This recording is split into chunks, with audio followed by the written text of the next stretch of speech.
The prison lights flickered, casting long, harsh shadows against the cold cement walls. Officer Mark Jensen sat in his cell, hands clasped tightly together, his knuckles white. His mind was miles away, lost in thoughts of Diesel, the K-9 partner he had trained with, fought beside, and loved like family. The bond they shared had been unbreakable, a silent understanding forged through years of service. But now, the only thing that kept Mark going, the only thing that offered him even the slightest bit of solace in this hellhole, was the thought of seeing Diesel one last time. What if I never get to see him again? Mark thought, a sinking feeling creeping up his chest. He wasn't supposed to be here. Wrongfully convicted. He had done everything right that night, followed procedure, trusted his training, but somehow, the truth had been twisted. Evidence had been manipulated. And now, here he was, an innocent man trapped behind bars, losing everything he had ever worked for. Mark leaned against the cold metal bars of his cell, staring at the small window high above him. The faintest glimmer of moonlight filtered in, barely enough to see by, but it was enough for his thoughts to drift back to the day Diesel had been taken from him. Flashback, the last day together it had been a routine operation. Mark and Diesel were working a narcotics bust, a simple enough task, one they had done 1,000 times before. But things had gone wrong, terribly wrong. A suspect had drawn a weapon, and in the heat of the moment, Mark fired in self-defense. The bullet had struck the suspect in a way that could have been avoided. At least, that's how the story was twisted. What followed was chaos, a courtroom, biased eyes, and a public that couldn't bear to see the truth. Mark was charged with manslaughter. Diesel, the only witness who could have proven Mark's innocence, was taken from him as part of the fallout. They said it was for training purposes, but Mark knew the truth. It was a punishment, a reminder of how quickly everything could be ripped away. The sound of footsteps outside his cell interrupted his thoughts. He lifted his head, pushing back the wave of emotions that threatened to overwhelm him. The door clanged open, and a guard stepped inside, holding a letter. "Jensen," the guard grunted, tossing the envelope onto Mark's cot. "Got a letter for you." Mark took the letter, noticing the handwriting on the front. It was from Emily Clark, his former partner, the one person who had always believed in him. She had been the only one who had never doubted his innocence, the only one who had stood by his side when everyone else had turned their backs. His heart skipped a beat as he tore open the envelope, hoping for some glimmer of hope. "Dear Mark, I'm sorry it's taken me so long to write. I've been fighting for your case, doing everything I can, but I know it feels like the world's turned its back on you. I can't imagine what it's like in there, but I promise you I'm not giving up. I won't let them erase you, not while there's still a chance. There's something I need to tell you, though. I've been speaking with some people who might be able to help, people you trust. But there's one thing I need to ask. Mark, do you still want to see Diesel? I can make that happen. I'm going to move heaven and earth to get you that one last visit, but you have to let me know if you want it. I'm doing everything I can to make it real. Stay strong. You're not alone." Emily Mark's hands trembled as he folded the letter. He could hardly believe it. Diesel. It was almost too much to hope for. To see his partner again, to feel that bond once more. It would be everything. "Yes," Mark whispered to himself, his voice barely audible in the quiet prison cell. "I need to see him." And that was when the plan started.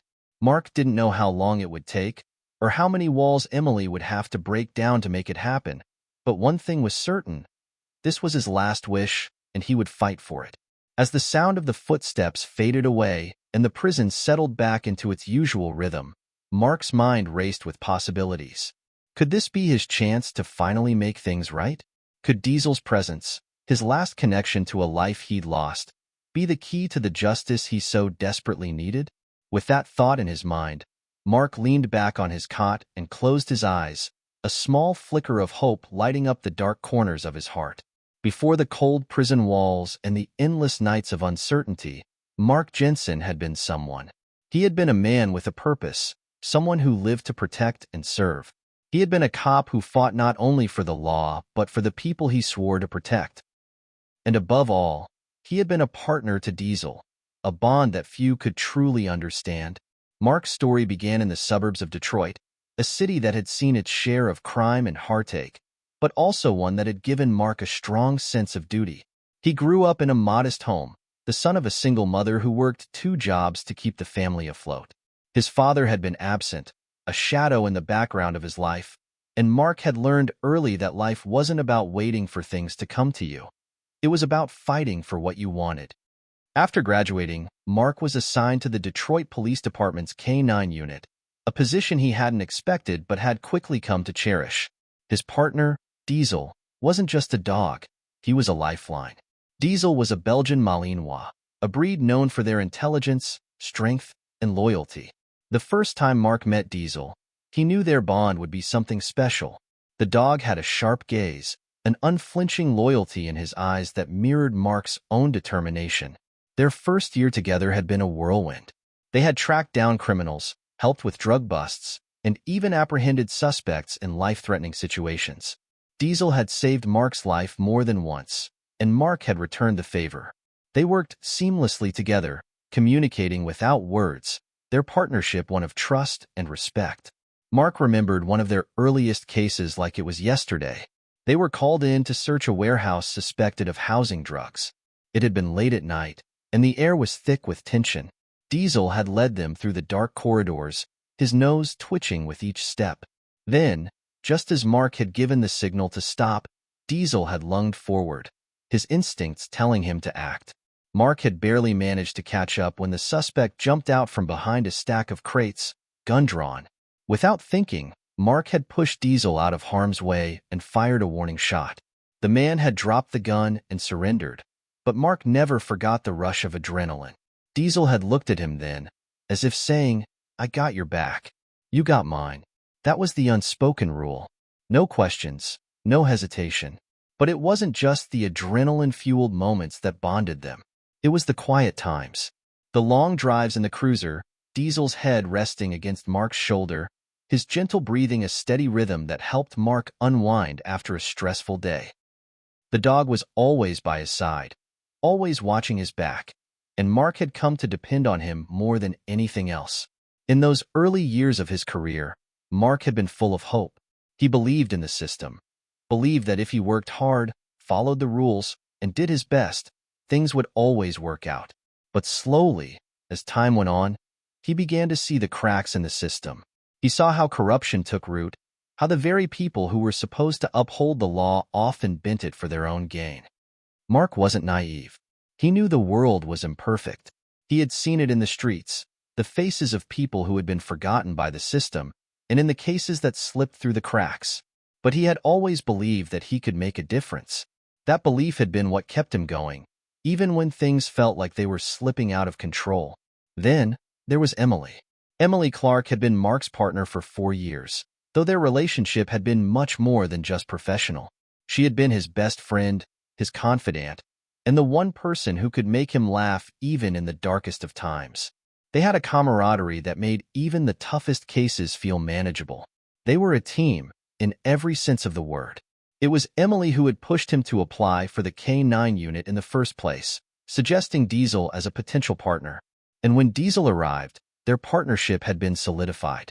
They became inseparable, the trio of Mark, Emily, and Diesel working together to clean up the streets, keep the peace, and fight for justice. But everything changed when the fateful night came. It had been an ordinary evening, at least, that's what Mark had thought. The call had come in as a routine narcotics bust, a simple mission. Seize the drugs, arrest the suspects, and get back to the precinct. Nothing unusual.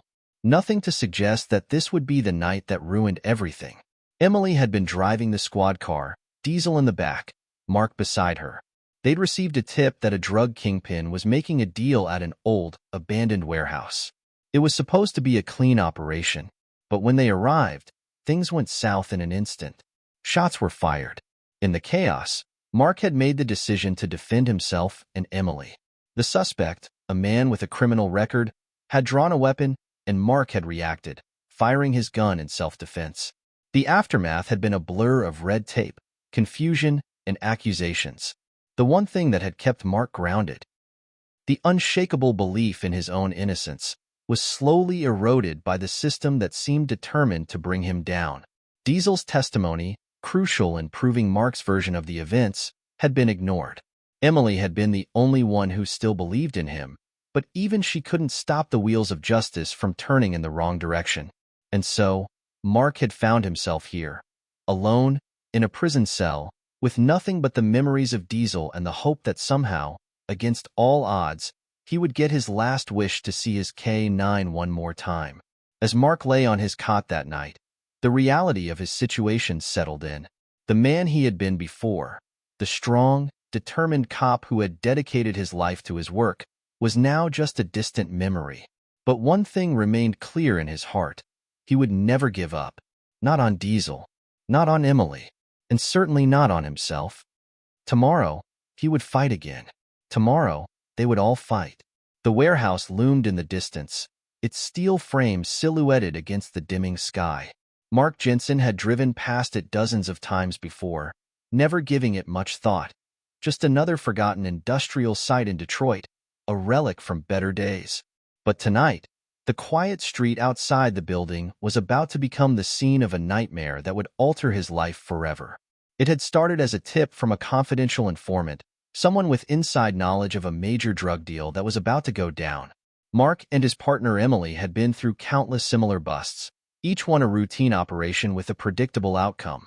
Arrest the bad guys, seize the contraband, and head home for the night. But as they approached the warehouse, something didn't feel right. The hairs on the back of Mark's neck stood up. Diesel, usually calm and composed, was on edge. His ears were pinned back, and his eyes darted around the shadows like he sensed something Mark couldn't quite place. "Stay sharp," Emily said, her voice steady as she guided the squad car to a stop. "We don't know who we're dealing with here." Mark nodded, reaching for Diesel's harness.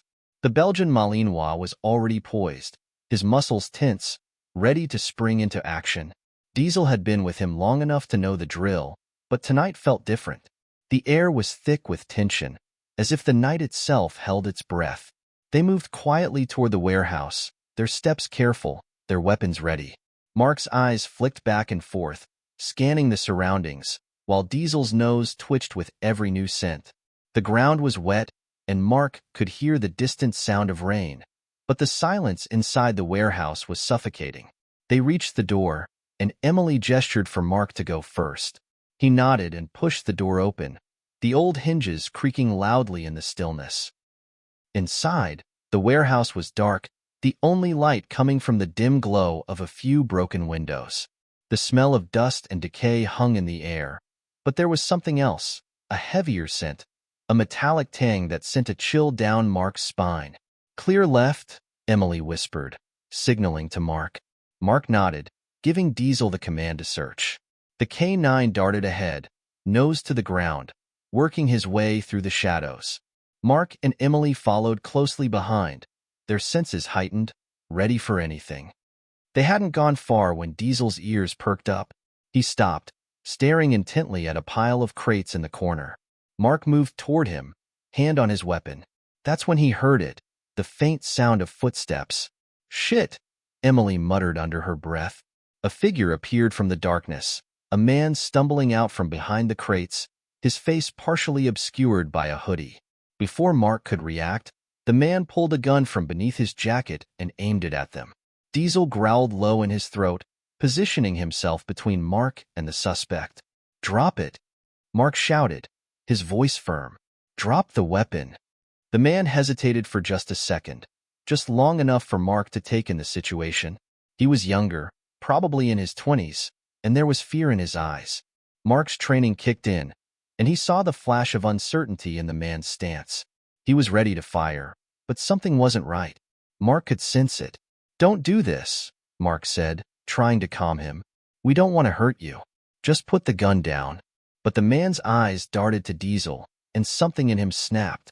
In one swift motion, he fired. The shot rang out in the warehouse, deafening in the still air.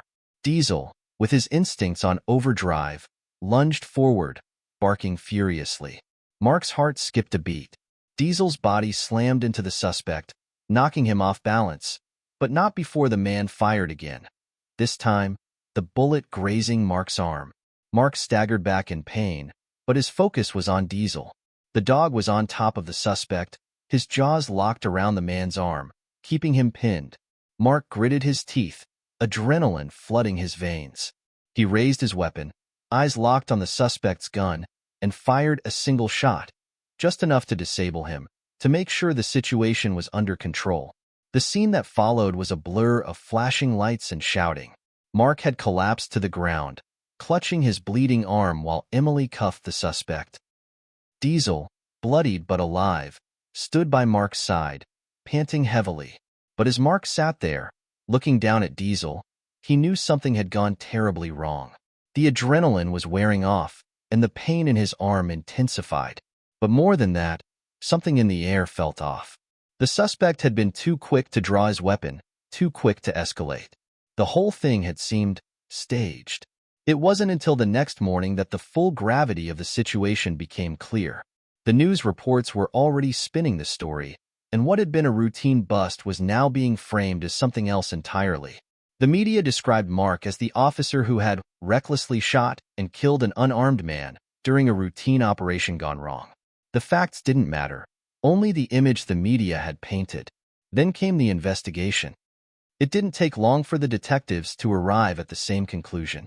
Mark had shot the suspect in cold blood. Diesel's testimony, crucial in proving Mark's innocence, was dismissed. The K-9's actions were described as unreliable, and his testimony was deemed irrelevant. Mark had been left with no defense, no allies, just a ruined reputation. The trial that followed was a blur of lies and half-truths. The prosecution painted Mark as a rogue cop, a man who had lost control, who had allowed his K-9 to influence his actions. No one seemed to care about the circumstances, about the fear and confusion in the suspect's eyes, or the fact that Diesel had been the one to protect them in the first place. The worst part? No one even questioned the authenticity of the supposed evidence against him. His firearm had been misplaced, and the surveillance footage from the scene had been mysteriously corrupted. Mark was left standing in the courtroom, his life and career slipping away as the prosecutor's words rang out. By the time the gavel fell, it was too late. The jury had spoken. Mark Jensen, once a decorated police officer with a bright future, was convicted of manslaughter. Diesel was taken from him, his partner lost, and Mark's world collapsed in an instant. And that was when everything changed. As Mark sat in his prison cell, his mind replayed the trial over and over. He couldn't change what had happened, but there was one thing he could hold on to: Diesel's last actions. Diesel had saved him. Diesel had protected him. And now, it was Mark's turn to fight for the truth. The fight for justice wasn't over. And Mark Jensen wasn't about to give up. Not while there was still a chance. Mark sat on the edge of his cot, staring at the rough walls of his prison cell. His thoughts, like the flickering light bulb above him, were scattered and unsteady. The conviction, the endless days of court hearings, the media's betrayal of his character. It all seemed so distant now. But the loss of Diesel, his K-9 partner, was something that weighed on him every waking moment. The days were long and the nights even longer, but it was that one memory, that one image of Diesel's eyes staring back at him before they took him away, that kept him tethered to reality. The prison had swallowed Mark whole. The same institution that was supposed to rehabilitate and reintegrate had instead become a place where time stood still, where hope was a fragile thing you had to hold on to with all your might. And it was hard to hold on to hope when everything in his life had been stripped away. He was a cop, trained to protect, to uphold the law, but here he was, just another inmate, another statistic.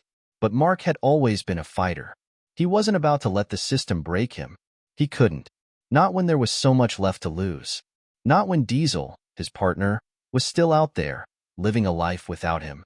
The first few weeks in prison had been disorienting.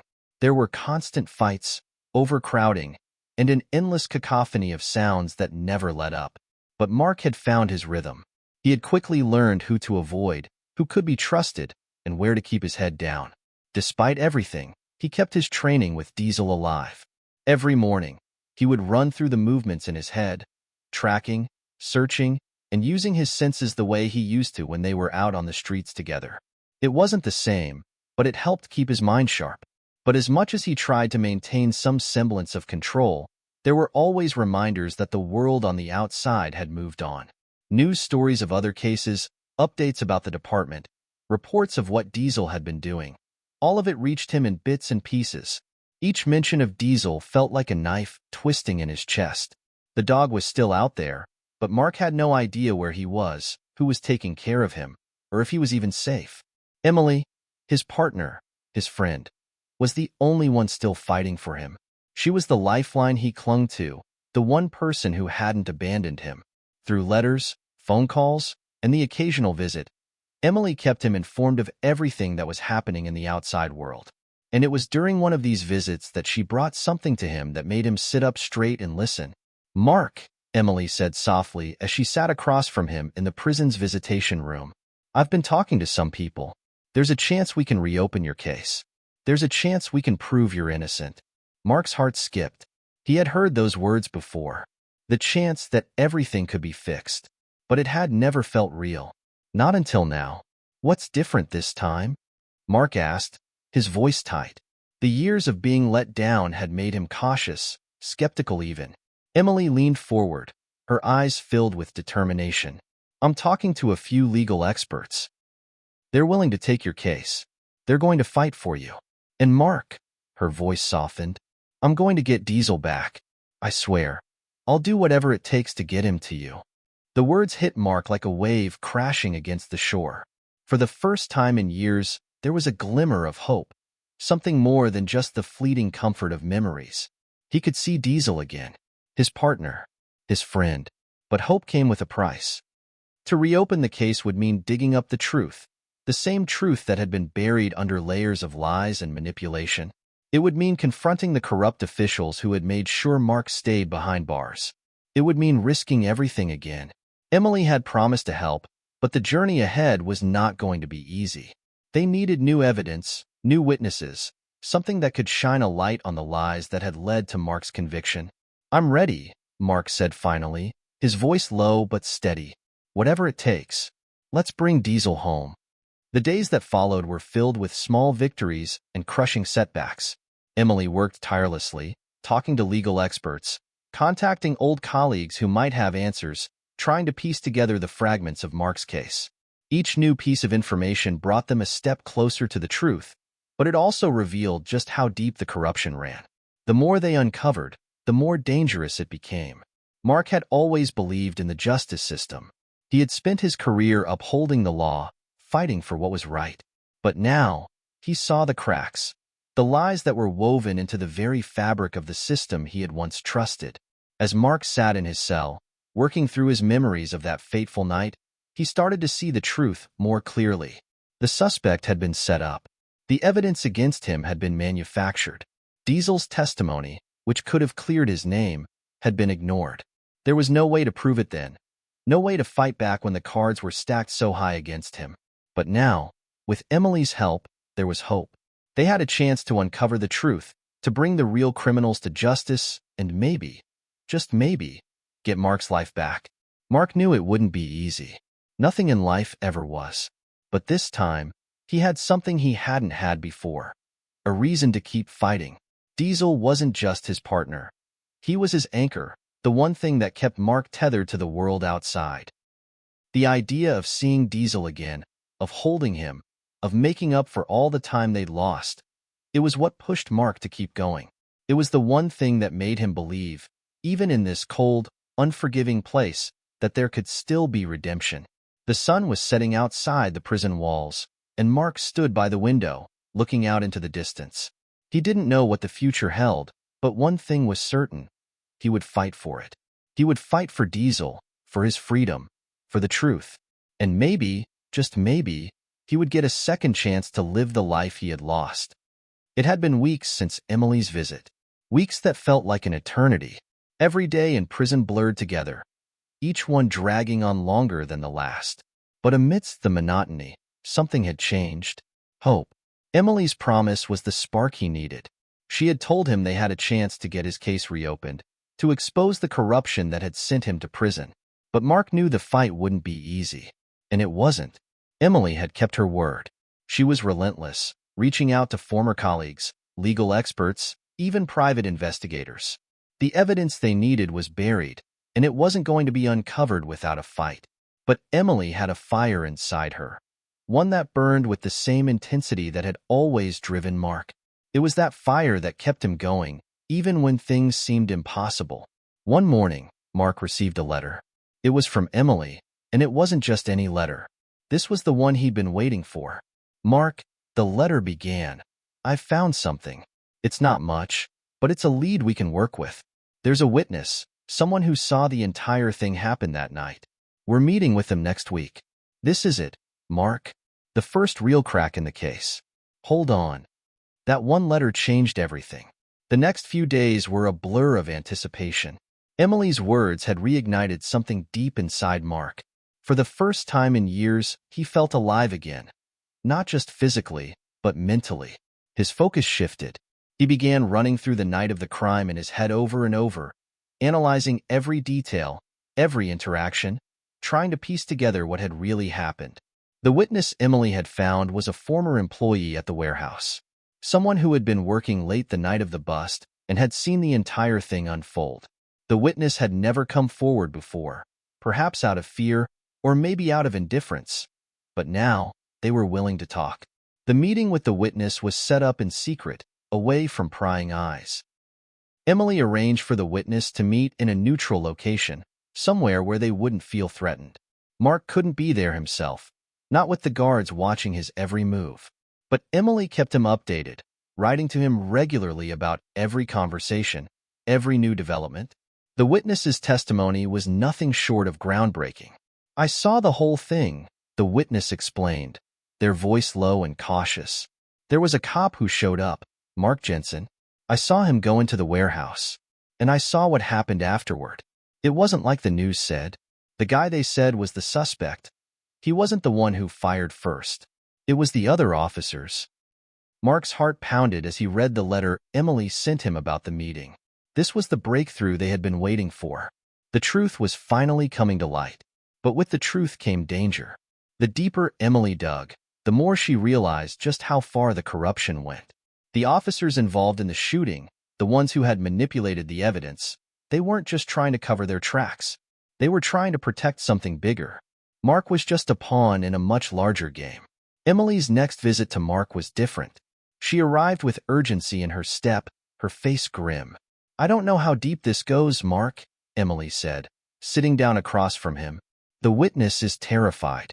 They've already been contacted by someone, warned to stay quiet. It's not just the department we're up against. This goes higher. A lot higher." Mark's stomach churned. He knew the stakes had always been high, but this was something else. There were forces at play that neither he nor Emily had expected. It wasn't just about getting his conviction overturned anymore. It was about taking down a system that had been rigged from the start. In prison, Mark's days were spent in a constant state of tension. Every new development brought him closer to the truth, but also closer to a breaking point. He knew that if the corruption was as deep as Emily suspected, they were playing a dangerous game. The more people they involved, the more risks they took. But Mark couldn't back down now. He couldn't let Diesel's sacrifice be in vain. He couldn't let the people who had betrayed him, who had betrayed the law, get away with it.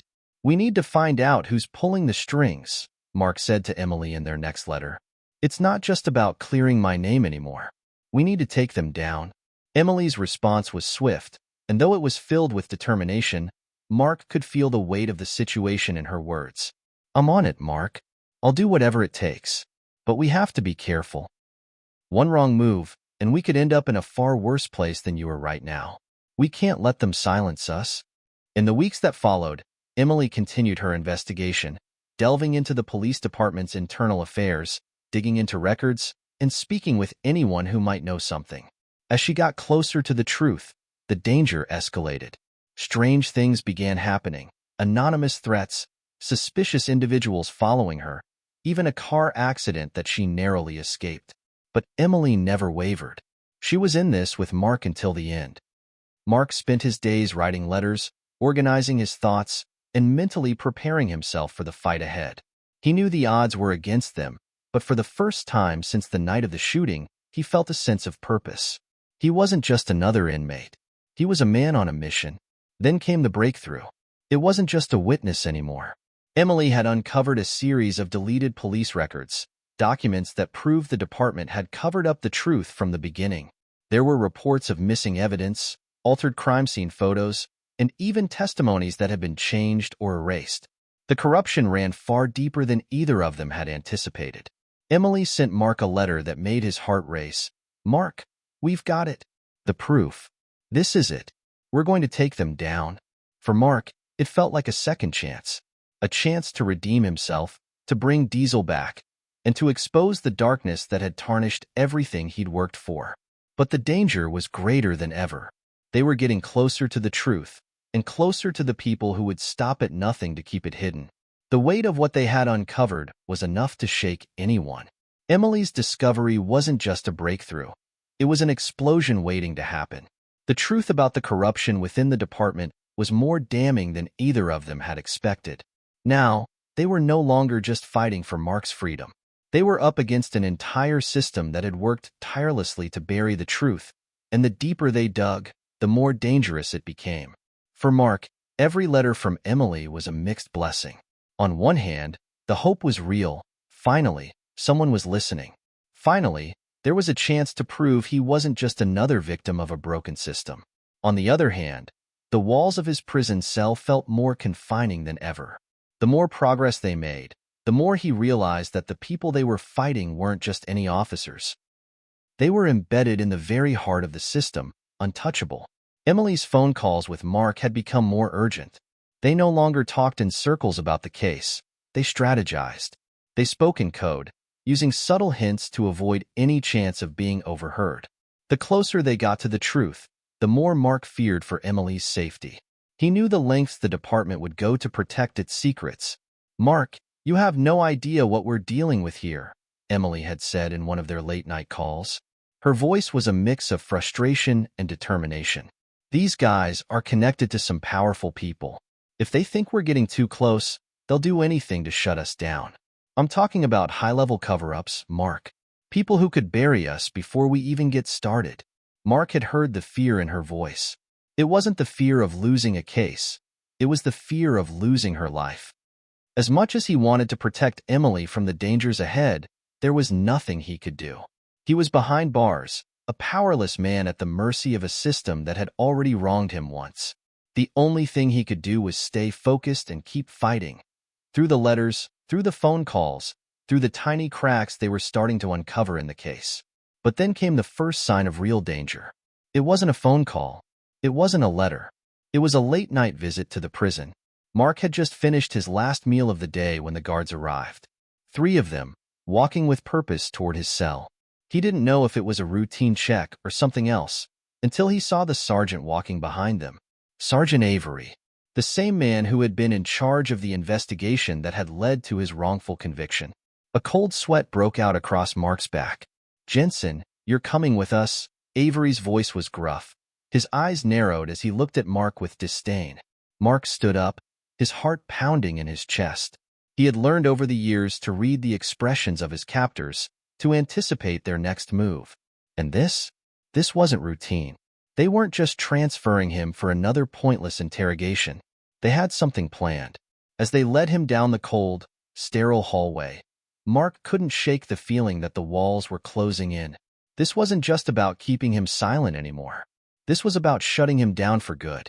The guards took him to the interrogation room. The fluorescent lights above buzzed, and the hum of the air conditioning filled the silence as they pushed him into the chair. Sergeant Avery sat across from him, his steely gaze never leaving Mark's face. "You've been stirring up trouble, Jensen," Avery said, his voice a low growl. "You think you're going to get out of here? You think you can take down the department?" Mark didn't respond. He'd seen this look before. The look of someone who thought they were untouchable. Someone who had the power to make you disappear without a second thought. But Mark wasn't intimidated. He had too much to lose now. He had Emily. He had Diesel. And he would not let them take that from him. Avery leaned in, his voice dropping to a whisper. "You have no idea what you're dealing with. You think you're the first person who tried to take us down? People disappear, Jensen. They vanish." Mark felt the air grow thicker. His throat tightened, but he forced himself to stay calm. He wasn't going to give Avery the satisfaction of seeing him break. Instead, he stood up slowly, pushing the chair back with a screech. "You can try to intimidate me all you want," Mark said, his voice steady. "But I'm not backing down. The truth is coming out. You can't stop it." Avery's eyes narrowed even further, but he didn't speak. Instead, he waved the guards forward, signaling the end of their conversation. They shoved Mark back into his cell, and for the rest of the night, he couldn't shake the feeling that they were watching him. Every footstep in the hallway, every creak of the doors, sent a wave of unease through him. They were getting desperate. But what really made him uneasy was the sudden silence from Emily. No letters, no phone calls, no updates. The following day, Mark received a letter from Emily, but this one was different. It was short, almost too short, and her handwriting was shaky, as though she had written it in a hurry. "Mark," the letter read, "I don't know how much longer I can keep this up. They're watching me. I'm scared, Mark. I don't know what to do. I've been threatened. Please, don't do anything reckless. I'll keep fighting, but you need to stay quiet for now. Don't make any moves. Just stay safe." The last few words hit Mark like a punch to the gut. Emily had always been the one with the plan, the one with the strength. But now, she was scared. And that fear infected him, too. He had no choice but to obey, for now. They were in too deep, and every move they made could cost them everything. But Mark's resolve was unwavering. He had come too far to let fear stop him now. The storm had only just begun. The days in the prison felt longer than ever, as if time itself was mocking Mark. Every minute that passed seemed to press down on him, each moment filled with the weight of Emily's warning. Stay quiet. But it was becoming increasingly difficult. He could feel the walls closing in on both of them. The storm had indeed begun, and Mark wasn't sure how much longer he could hide from it. Every time he received a letter from Emily, his heart raced. The fear in her last note echoed in his mind. She had been threatened. That reality hit him like a sledgehammer. Emily was in danger, and there was nothing he could do to protect her.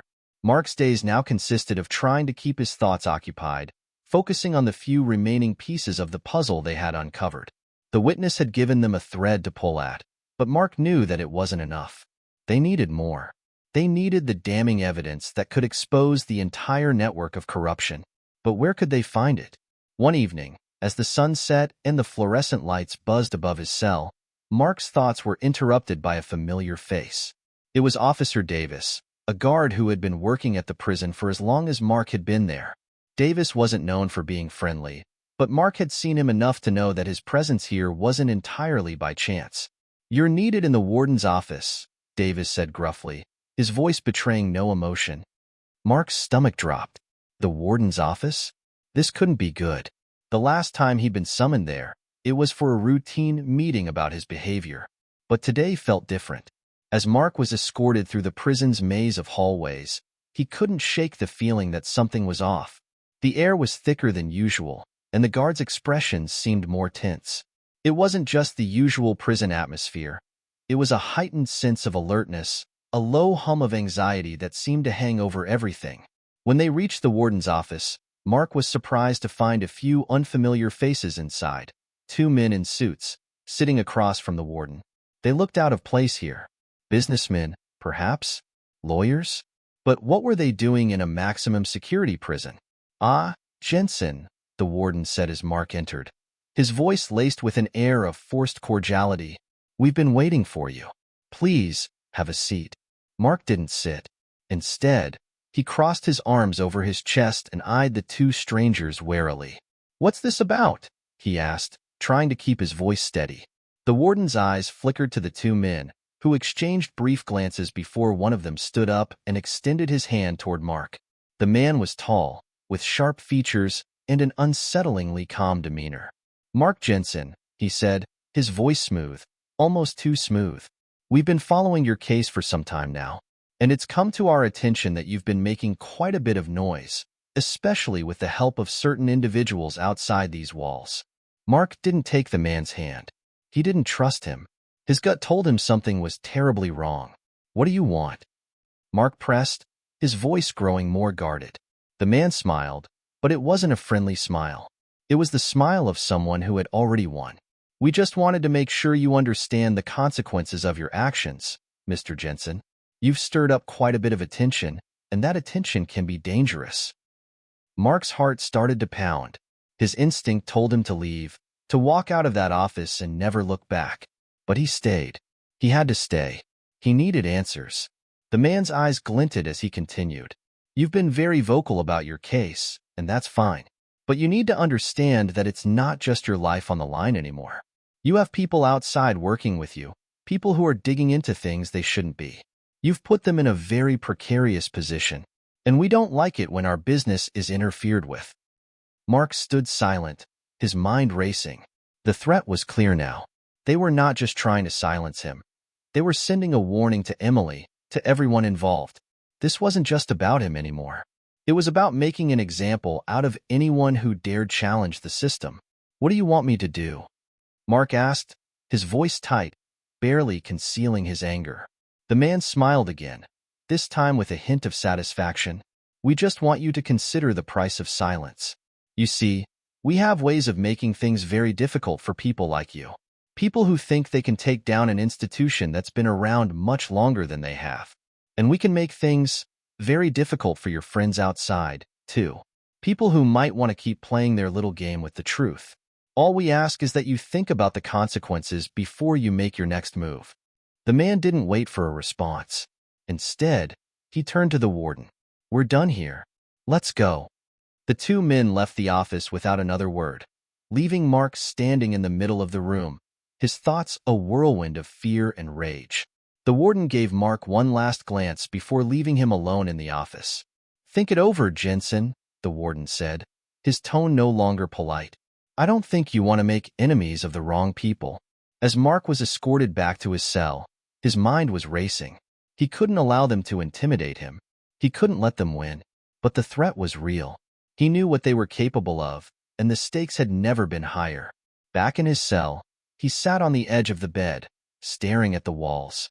He had one choice: continue the fight and risk everything, or fall silent and live with the consequences. Neither option was appealing, but one was a necessity. "I'm not backing down," he muttered to himself, the words barely a whisper.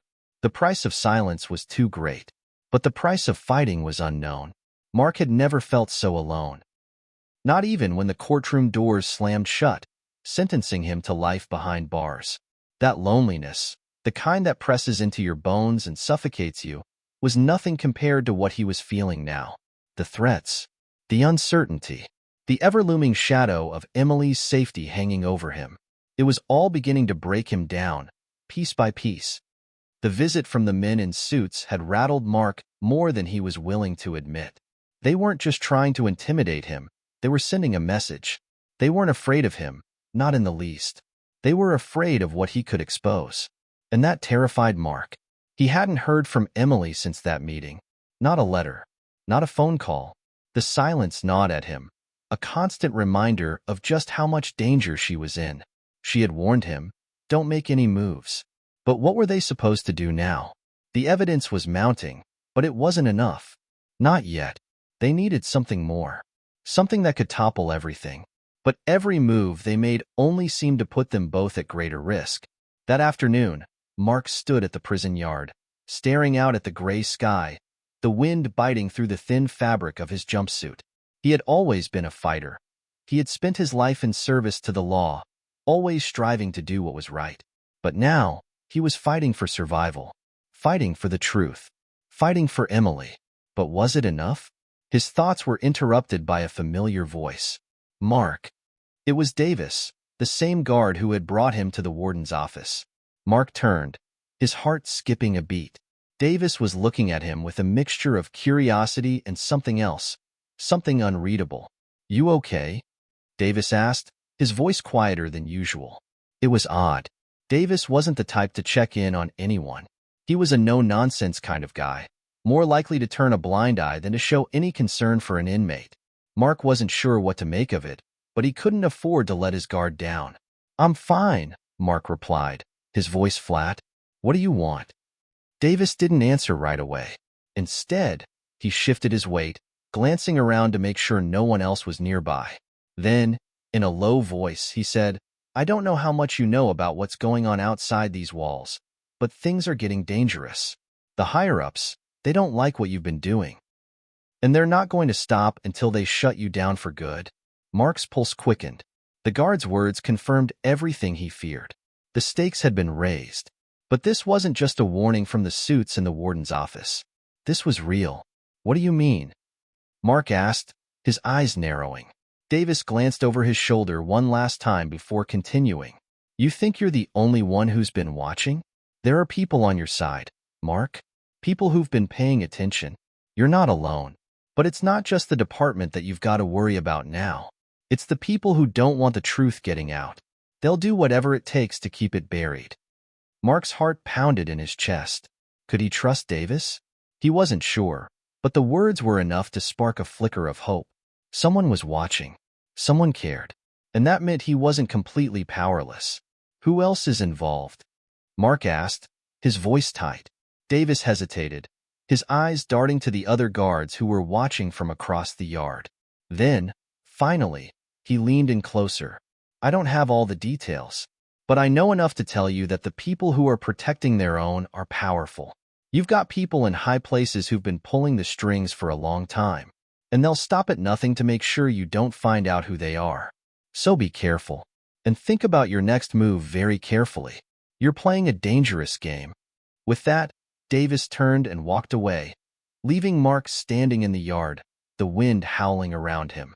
It was like a breath of cold air had swept through him, chilling him to the bone.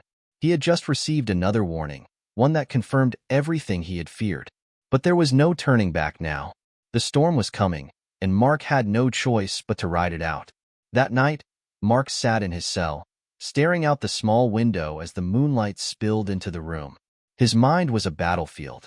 Davis's words kept echoing in his head. The higher-ups, powerful people. Who were they? What were they willing to do to keep their secrets safe? He had to know. He had to find the answers. He didn't sleep much that night. Instead, he wrote letter after letter, pouring his thoughts onto paper, trying to piece together a plan. He knew he couldn't rely on the system to expose the truth. He couldn't trust anyone on the inside. The only way forward was through Emily, and he needed to figure out how to get the evidence they needed without putting her at risk. As the days passed, Mark's thoughts became more fragmented. He was haunted by the image of Emily's last letter, the fear in her handwriting. He knew that she was in deeper than he had ever imagined. The stakes had never been higher, but he had no choice. He had to push forward. He had to take the risk. Then, just when it seemed like everything was slipping out of his control, Mark received a letter. The envelope was different. It was a plain white envelope with no return address. Mark's hands shook as he opened it. "Mark," the letter began. "I've got it. The final piece. I'll meet you soon. Be ready. Trust no one." Mark's heart skipped a beat. Emily had the final piece. The evidence they needed. The thing that could bring down the entire operation. But the words that followed sent a cold shiver down his spine. Trust no one. Mark sat back on his cot, the letter still in his hands. Everything was about to change. The storm was no longer a distant rumble. It was right on top of them. And Mark had to be ready. The breaking point was here. And the question was no longer whether he could survive this fight, but whether he was willing to risk everything to uncover the truth. Mark couldn't shake the feeling of impending doom. It was as if everything around him had started to close in, the walls of his cell growing smaller with each passing hour. The letter from Emily, "I've got it. The final piece. I'll meet you soon. Trust no one," had only intensified his fears. The clock was ticking, and with each tick, the stakes grew higher. If Emily had found the missing link, the piece that could bring down the entire web of corruption, there was no telling how far the people behind this would go to protect their secret. The uncertainty gnawed at Mark. He was used to control. He was used to being the one who called the shots, the one who led the investigations, the one who caught the bad guys. But now, locked behind bars, he was at the mercy of a system that didn't want him to succeed. He had to rely on Emily, on pieces of a puzzle that were scattered between these walls and the outside world, and all he could do was wait. He had no idea how Emily had gotten the evidence, but he trusted her. She'd always been resourceful, always a step ahead of everyone else. But even the best-laid plans could fall apart in an instant. And Mark knew that if anyone was going to try to stop her, it was now. Days passed in a blur of tension. Every time Mark heard footsteps outside his cell, his heart would race, hoping it was news. Hoping for a visitor, hoping for Emily's next letter, hoping for something that would point him in the right direction. But each time, it was only another round of routine checks, a guard's indifferent voice, or the cold silence of isolation. But on the fourth day after receiving the letter, a guard came to Mark's cell early in the morning. "You're needed," the guard said with no emotion, his face an unreadable mask. "Warden wants to see you." Mark's pulse quickened. The warden? Again? The last time he had been summoned, it was for a conversation with the two suits, and he had walked out of that meeting with his life hanging in the balance. What now? The air was thick with unease as he was led through the corridors of the prison, his footsteps echoing off the concrete. His mind was racing. He could feel the weight of the decisions he had made and the ones he was about to make. No matter what happened, he couldn't back down now. He couldn't let the truth stay buried. When they reached the warden's office, Mark was ushered inside without so much as a word. The warden was seated behind his desk, the two suits, men who had visited before, sitting off to the side, their faces unreadable. "Sit," the warden barked.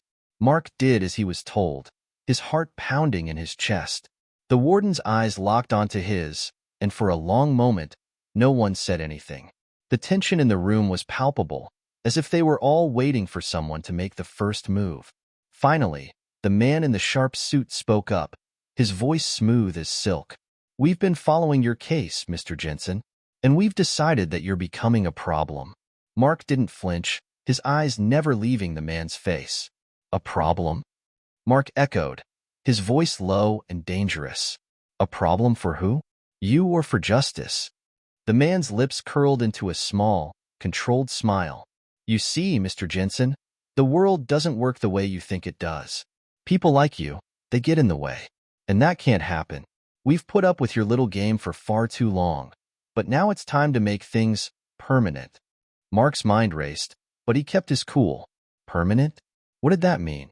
The warden leaned forward, his voice suddenly cold. "This is your last chance, Jensen. Drop it. End your little crusade and stop digging into things that don't concern you. There's nothing left for you to uncover." But Mark wasn't buying it. He could see the cracks in their story, the tension in their voices. They were hiding something, and that something was bigger than anything he had ever imagined. "You're lying," Mark said, his voice steady but full of conviction. "I know there's more, and I'm not going to stop until I find out what you're hiding." The room fell into a tense silence. The two men in suits exchanged glances, then one of them stood, walking slowly toward Mark. "You've made your choice then," the man said softly, "but we don't play fair." Suddenly, the warden's voice cut through the air. "Enough. Take him back to his cell. This conversation is over." The guards didn't say another word as they roughly escorted Mark back to his cell. As the heavy steel doors slammed shut behind him, Mark's thoughts were a whirlwind of fear and anger. He had made it clear he wasn't backing down. But now he realized that the people pulling the strings were not afraid to eliminate him completely. That night, as he lay on his cot, staring at the ceiling, a strange feeling washed over him. He wasn't sure if it was fear or anticipation, but he knew that this was it. He had to act, and he had to act fast. Emily was depending on him. She had the final piece. But now, more than ever, Mark understood that it wasn't just about uncovering the truth. It was about survival. Mark sat up, pulling out the letter from Emily that he'd kept hidden beneath his mattress. He reread it again. "I've got it. The final piece. I'll meet you soon. Trust no one." The final piece. He knew it wasn't just about finding the truth. The final piece wasn't just evidence. It was everything that had been hidden, buried so deep that it would change everything Mark knew. It could be the thing that brought down the entire corrupt system, or it could be the thing that got him killed. The next move would be critical. It wasn't just about what Emily had uncovered. It was about how they could get it into the right hands. And that meant he needed to get out. But escaping wasn't just about slipping past guards or breaking out. It was about making sure that the final piece could see the light of day, no matter what the cost. And Mark knew that now, more than ever, he couldn't trust anyone inside these walls. The storm was coming, and Mark was ready to face it head-on. Mark's mind raced with thoughts of how to escape the prison's ever-watchful eye. It was no longer just about clearing his name or exposing the corruption. It was about survival. He had to get out. He had to get that final piece of evidence into the right hands before those in power could bury it for good. The prison felt different now. It wasn't just a place of incarceration anymore. It was a pressure cooker, the heat building with every second that passed. Every glance, every whisper from the guards, every routine check felt like a ticking clock, counting down to the moment when his life might be completely erased. But Mark wasn't about to be erased. Not like this. He had been in this system long enough to understand how it worked, how to use it against itself. He had watched prisoners come and go, some of them leaving with secrets too valuable to keep. But now, Mark wasn't just trying to get out for his own sake. He was doing it for Emily, for justice, for everything he had once believed in as a cop. And the first step was simple. He had to find a way to get the evidence Emily had uncovered. Mark leaned against the cold steel of his cell door, staring out into the dim hallway, trying to think. The final piece was everything. If Emily had what he thought she had, it could turn the entire case on its head. And if those men in suits were as powerful as he feared, they wouldn't just try to silence him. They would come after her, too. The escape was risky. There was no way to get out unnoticed. The guards were too alert, the security too tight. But if there was one thing Mark had learned in his years as a cop, it was that every system had its flaws, every wall had its cracks. He started small, gathering information, quietly observing the routines of the guards and the schedules of the prison. He knew how they moved, when they got lax, when their attention drifted. He knew exactly who to talk to and who to avoid. The more he could learn about the daily flow of things, the better chance he had to slip through unnoticed. But then, just as he was beginning to feel like he might have a plan, something unexpected happened. It was during a routine meal in the cafeteria when Mark caught a glimpse of someone he hadn't expected to see, Davis, the same guard who had warned him earlier about the people pulling the strings. Davis wasn't supposed to be here. Mark knew the guard's schedules, and he wasn't on the list for today's shift. But there he was, moving through the crowd of inmates with an almost eerie calm. He wasn't looking at Mark directly, but Mark could tell the guard's eyes were on him, scanning him from across the room. Mark's heart skipped a beat. Was this a trap? Or was Davis trying to send him another warning? For a moment, their eyes locked. Mark held his breath, waiting to see if Davis would make a move. But instead, Davis simply nodded. A small, almost imperceptible nod, but enough to send a shiver down Mark's spine. It was a signal. Mark knew that much. He had to act fast. There was no telling how long this window would last. Later that night, when the lights were dim and the guards were doing their final rounds, Mark made his move. He had been planning this for days. He had been studying the security cameras, watching the guards' patterns, and waiting for the right moment. His heart pounded in his chest as he crept silently through the darkened corridors, using the shadows to conceal his movements. He knew that if he was caught now, there would be no coming back. But he wasn't going to be caught. Not this time. He reached the supply room, a small, nondescript room tucked away in the back of the prison where maintenance supplies and cleaning equipment were kept. It was the perfect spot to hide, to plan, and to get away from the prying eyes of the guards.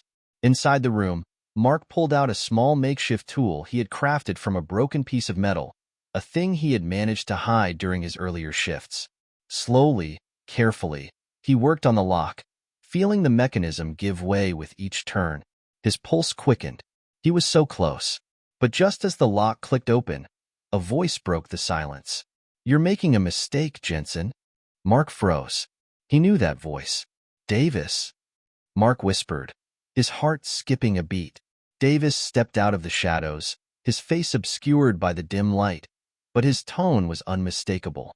"You can't just walk out of here. If you want to survive, you need to trust me. But you're not going to make it by doing this on your own." Mark narrowed his eyes, still gripping the makeshift lockpick in his hand. "What are you talking about? This is the only way out." Davis stepped closer, lowering his voice even further. I know, but you don't understand. There's more to this than you think. They'll kill you the second they think you're a threat. They won't just lock you up again. They'll make you disappear. The people behind this. Before he could finish, the sound of footsteps echoed through the hallway. Hurry, Davis whispered urgently, his eyes flicking toward the door. I'll cover for you. But you need to go now. Mark didn't hesitate. He had no choice. He slipped out the door just as the guard rounds the corner, leaving the supply room behind and entering the unknown. His pulse thudded in his ears as he moved with urgency, heart pounding in his chest. He didn't know what Davis was playing at, but he didn't have time to ask questions. He had to trust that Davis was on his side. Hours later, Mark found himself on the edge of the prison, standing at the very gates that had kept him imprisoned for so long. But just as he was about to make his final move, he heard a voice behind him. Mark. It was Emily's voice. He turned, heart racing. But there was no one there. The world around him spun. Was this a dream? A hallucination? He shook his head, trying to regain his bearings. He wasn't imagining things. He had to keep moving. He had to get out. The escape wasn't over. Not yet. But this time, it felt like he was finally in control. And he wasn't going to let anyone stop him. The chill of the night air hit Mark like a slap in the face as he slipped past the gates of the prison. His heart raced, adrenaline coursing through his veins, his mind still reeling from the events of the past hours. Davis had helped him. Whether it was out of loyalty or self-preservation, Mark didn't know. But right now, it didn't matter. He had made it out. He ran. Fast. The world around him blurred as he pushed himself harder, faster, his lungs burning with each step. The distant lights of the prison flickered in the rearview mirror of his mind, but he couldn't let himself slow down. He had to keep moving. Emily was out there, and the final piece was still in play. But even as his feet hit the cold ground, the sense of relief that he had anticipated didn't come.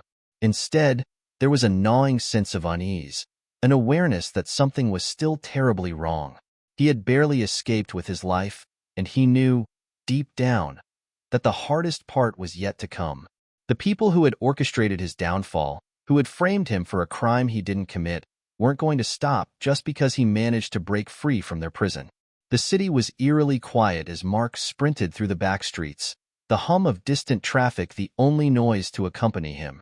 He had no clear destination, just the instinctive drive to put as much distance between himself and the prison as possible.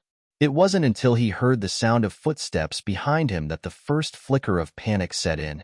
He froze, his body tensing, every muscle screaming at him to stay still, to listen. The footsteps were soft, deliberate, almost too quiet. Mark's senses went into overdrive as he instinctively looked over his shoulder. No one was there. But then a voice cut through the silence, smooth and calm, but carrying an unmistakable weight of authority. You're not as fast as you think, Mark. Mark's breath hitched, his heart skipping a beat. He spun around, looking for the source of the voice, but again, he saw nothing. Who's there? He demanded, his hand instinctively going to the concealed gun he had stolen earlier from the armory. It felt cold and reassuring in his grasp.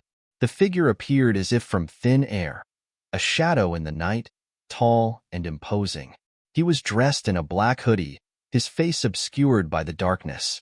But Mark knew that voice. It wasn't just any voice. It was the voice of someone who had been there from the very beginning. You're not as alone as you think, the figure said, stepping closer. You're not the only one who's been watching. And you're not the only one who's had enough. Mark's pulse quickened. There was something about this person. Something familiar, yet unsettling. Could it be? Could this be the ally he had been searching for? Who are you? Mark demanded again, his voice growing more forceful. What do you want from me? The man stepped forward, his features coming into sharper focus under the dim glow of a nearby streetlight.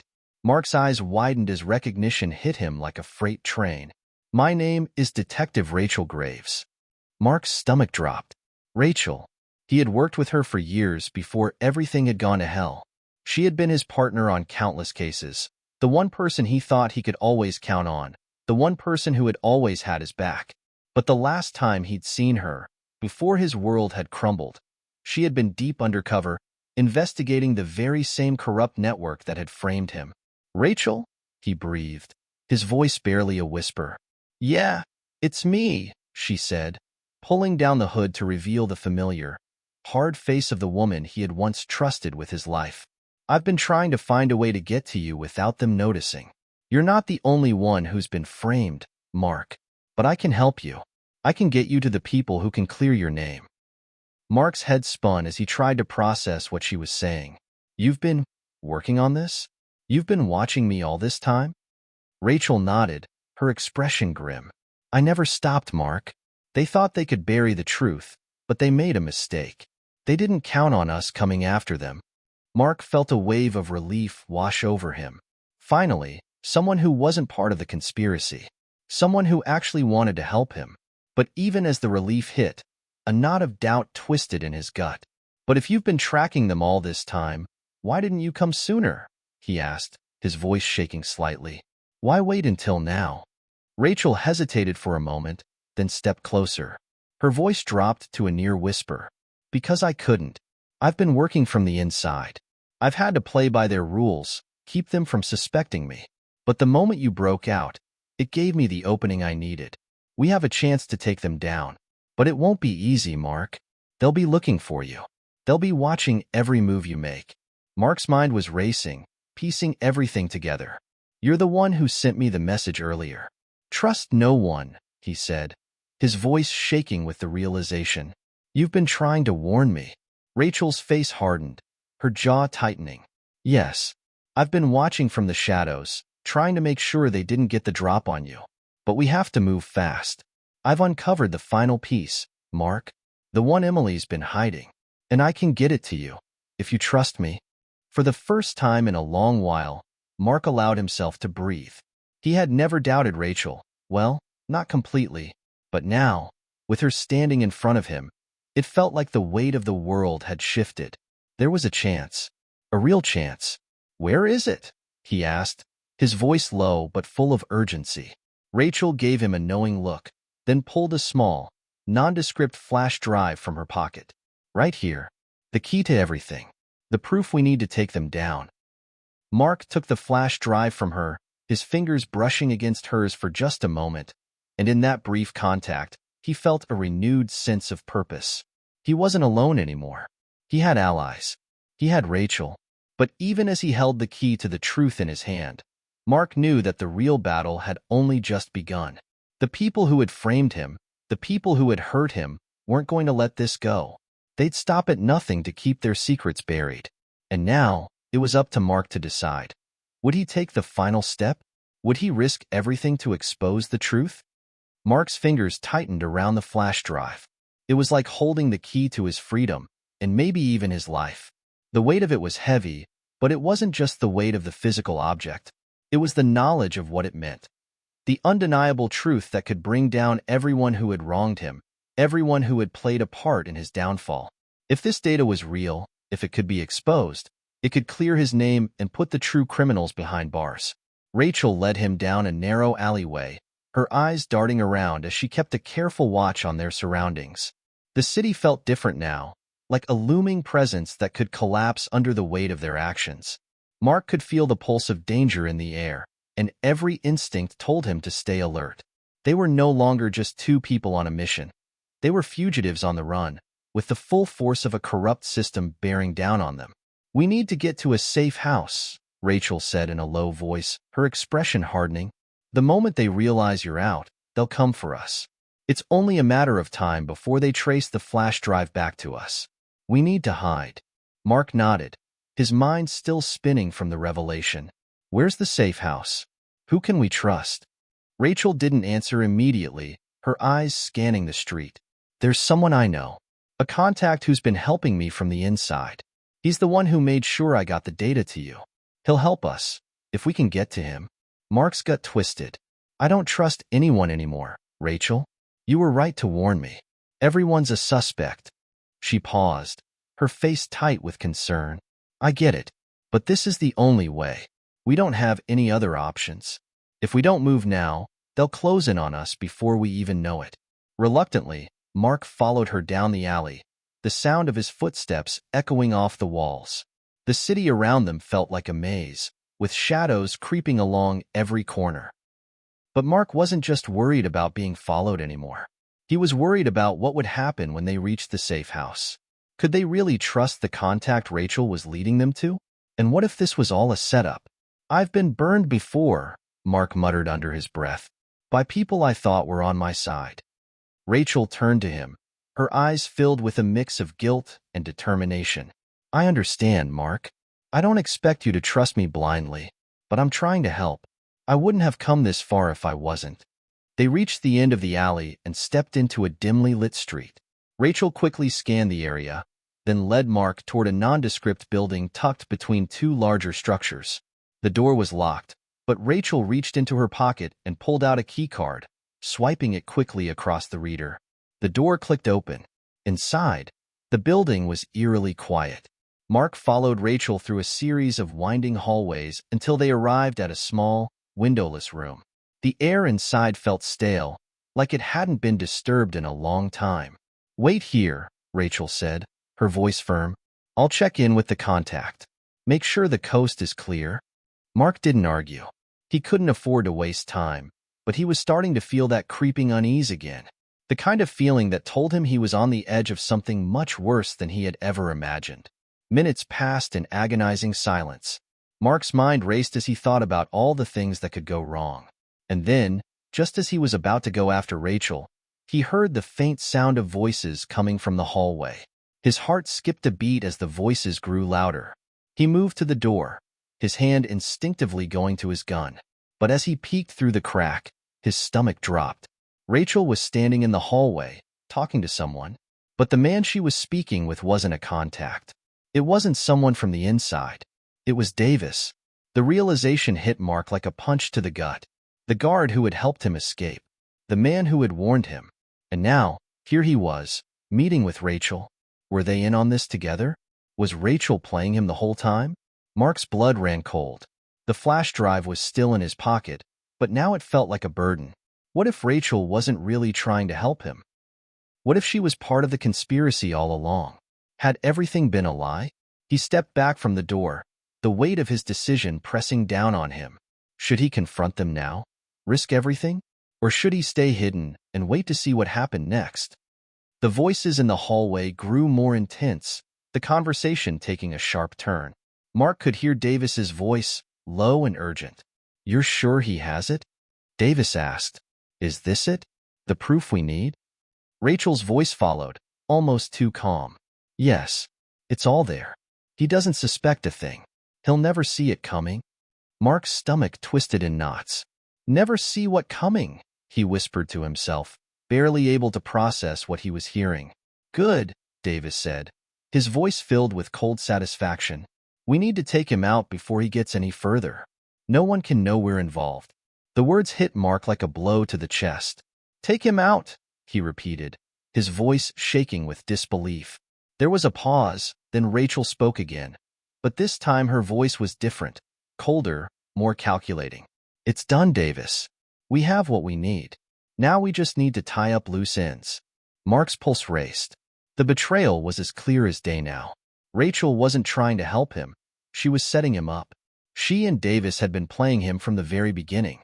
His mind screamed at him to act, but he was frozen. The room seemed to close in around him as the realization sank in. He had been manipulated, used as a pawn in a game he didn't even know he was part of. "I've got to get out of here," Mark thought, his heart pounding in his chest. But the next move was going to be dangerous, perhaps the most dangerous one he had ever made. Mark's mind raced as he listened to the voices from the hallway, each word a shard of glass cutting through the last vestiges of trust he'd had in Rachel. His breath came in shallow bursts, his chest tight with the sudden weight of betrayal. He had never seen it coming. Not once, not even for a second, had he imagined that Rachel, his partner, his ally, would turn against him. He pressed his back against the wall, his fingers trembling around the flash drive still hidden in his pocket. This wasn't just about clearing his name anymore. This was survival. "Take him out!" The words echoed in his mind like a death sentence. Mark swallowed hard, fighting the panic rising in his throat. There was no time to second-guess. There was no time to hesitate. "I've got to get out of here," he thought again, the urgency in his thoughts sharpening his focus. The hallway outside the room was quiet now, but Mark knew that silence was just the calm before the storm. Rachel and Davis were plotting something. The truth didn't matter to them. Only their own survival, their own power. And Mark was nothing more than collateral damage in their twisted game. He needed to act fast, but he couldn't just rush out blindly. His instincts screamed at him to be strategic, to think this through. He crept toward the door, listening carefully. The silence stretched, the tension thick enough to suffocate him. Finally, he dared to peek through the crack again, his heart pounding as he tried to make out the silhouettes in the hallway. Rachel and Davis had moved further down the corridor, out of view, but they hadn't gone far. Mark needed to know what their next move was. In a split second, Mark made a choice. He moved back toward the room's small desk, grabbed the first thing he could, a black bag that looked like it might have been left behind by someone. He quickly tossed it open, hoping for something useful. Inside, he found a few basic supplies, some bottled water, a change of clothes, a burner phone. It wasn't much, but it would have to do. He slipped the phone into his pocket and moved cautiously to the small window in the back of the room. Peering outside, he saw only darkness and the faint glow of streetlights. A small alley ran along the side of the building, providing a narrow escape route. The back door, Mark realized, was the only way out now, and it was going to be his ticket to freedom, or at least the next stage of the fight. He pushed open the window with care, ensuring it didn't creak too loudly, and looked down at the alley below. It wasn't a far drop, just a few feet, but it was the kind of drop that could make him vulnerable. Still, he had no choice. His window of opportunity was closing fast. He quickly surveyed the alley. It was deserted, the only sounds being the distant hum of cars and the occasional scurry of a rat. His heart pounded in his ears, but his mind was clear now, focused on survival. He had no intention of being taken back, not without a fight. Just as he was about to climb out, Mark heard the soft, unmistakable sound of footsteps approaching from behind. He froze, his pulse racing. Too late, he thought, panic clawing at his throat, but he steadied himself, fighting the urge to run blindly. Stay calm, think, plan. He turned to face the door, listening intently. The steps grew louder, closer. Mark's body tensed, ready to spring into action. The door creaked open. He was ready to do what he had to do. "You know it's over, don't you?" came a voice from the doorway. Mark's stomach twisted as he recognized the voice. Davis. He was standing there, just outside the room, a smug grin on his face. "I thought you'd make a run for it. But you're not getting away that easily, Mark. Not this time." Mark's mind screamed at him to act, but he forced himself to stay still. His eyes darted toward the window. He was cornered. There was no way out through the front. His only shot was the window, and maybe the alley. "You've always been a step behind, haven't you?" Davis said, slowly stepping into the room. "You were always the good cop, the one who followed the rules. But the truth is, Mark, you're just too predictable. And Rachel, well, she's got other plans now. We don't need you anymore." The betrayal burned deeper now, his fists clenching involuntarily. "Where's Rachel?" Mark demanded, his voice steady despite the storm raging inside him. "You two are in this together. What do you want from me?" Davis stepped closer, his expression almost pitying. "What I want? That's simple. You're the last piece of the puzzle, Mark. You always were. But you're not going to be in our way anymore." His eyes flickered to the flash drive still in Mark's pocket. "The data is already in our hands. We have everything we need. You, on the other hand, are just baggage." Mark's thoughts raced. The flash drive. He hadn't been imagining things. Davis knew. They knew what he had. It was why he had to be silenced. They'd let him get this far, just far enough to get their hands on the data. Davis took another step toward him, his hand moving toward the gun at his side. Mark's heart thundered in his chest. This was it. This was the moment he had been dreading. The moment he had feared more than anything. But just as Davis raised his gun, Mark made his move. With a speed that surprised even him, he lunged for the window, his body crashing through the glass before Davis could react. The shards of glass cut into his arm, but he didn't feel the pain. His focus was on one thing: escape. He hit the ground hard, rolling to absorb the impact. He was on his feet in an instant, running toward the alley as fast as his legs would carry him. He could hear Davis shouting behind him, the sound of footsteps following close behind. "He's not getting away." "Not this time," Davis called after him. Mark's chest heaved with each breath, but his mind was clear. The moment he hit the alley, he ducked behind a dumpster, out of sight for the time being. He couldn't let them catch him. Not now, when he was so close. As his breath slowed, Mark took stock of his situation. Rachel and Davis had played him. They were both part of the conspiracy all along. But the flash drive was still in his possession, and that meant he had the leverage. They wanted it. And now, Mark had one final choice: use the data to take them down, or destroy it all and disappear for good. Mark's heart raced as he crouched behind the dumpster, his body still tense from the narrow escape. The night air was cool, but his skin felt hot with adrenaline. Every muscle screamed at him to keep running, but he knew he couldn't afford to rush. He needed to think. He needed a plan. The distant sound of Davis's voice echoed through the alley, faint but unmistakable. The footsteps were still there, closing in. He had only moments before they tracked him down. He pulled the flash drive from his pocket, the small device now weighing heavy in his hand. This little piece of technology held the key to everything: his name, his freedom, and the truth that had been buried so deep by the corrupt system.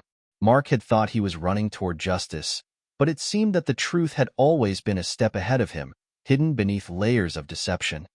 "They'll stop at nothing to protect themselves," Mark muttered under his breath, staring down at the drive. The betrayal by Rachel and Davis had shattered his trust, but he couldn't let anger cloud his judgment.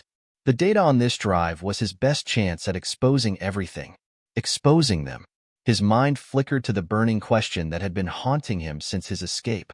What's really on this drive? Mark's fingers tightened around the device, hesitating for a moment. Could he trust what was on it? What if it was all part of a deeper trap, another layer of deception to lure him into their game? But then again, there was no turning back now. He had already seen enough to know that they would stop at nothing to cover their tracks. With a deep breath, Mark stood up, his body aching from the fall earlier.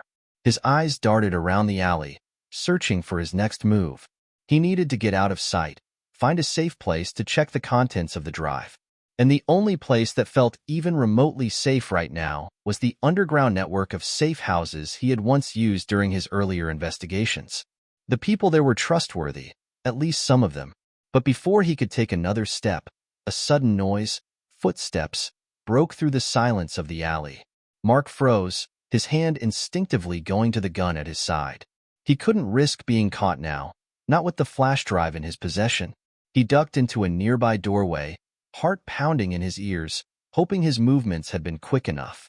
The footsteps grew louder, and Mark's stomach twisted. "Who is it?"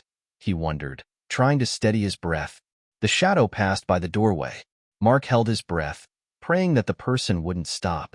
He could see the silhouette of a figure walking swiftly past, its outline illuminated by a streetlight at the end of the alley. It wasn't Davis. He would have recognized that voice anywhere. But the person was still a threat. The last thing he needed was to be cornered again. Slowly, Mark stepped out of the doorway, keeping his movements silent, as if he were one with the shadows around him. He had to stay out of sight. Every step he took led him farther into the labyrinth of the city, where every turn could either bring him closer to safety or deeper into danger. "I need to get to the safe house," he thought again, clenching his jaw. But as he rounded a corner, he heard a voice, a familiar voice, shouting his name. Mark. His blood ran cold. Rachel. She had somehow found him, or maybe she had always known where he would go. Mark didn't wait around to find out. He sprinted down the next alley, his legs moving faster than they ever had. He needed to lose her. He needed space to think and to breathe, away from the chaos Rachel had dragged him into. "Mark, wait. Please." Rachel's voice echoed, growing fainter as he pushed ahead. He didn't stop. Every instinct screamed at him to keep moving, to not let anyone catch up.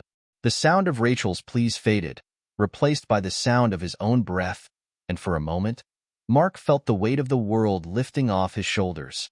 But it was fleeting. He wasn't free yet. He reached a small building at the end of the alley, the kind of place that could blend into the city's forgotten corners. There was an entry code, a security pad.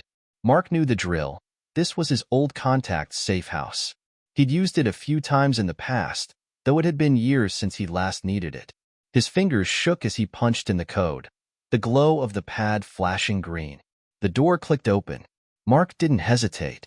He entered the building, locking the door behind him.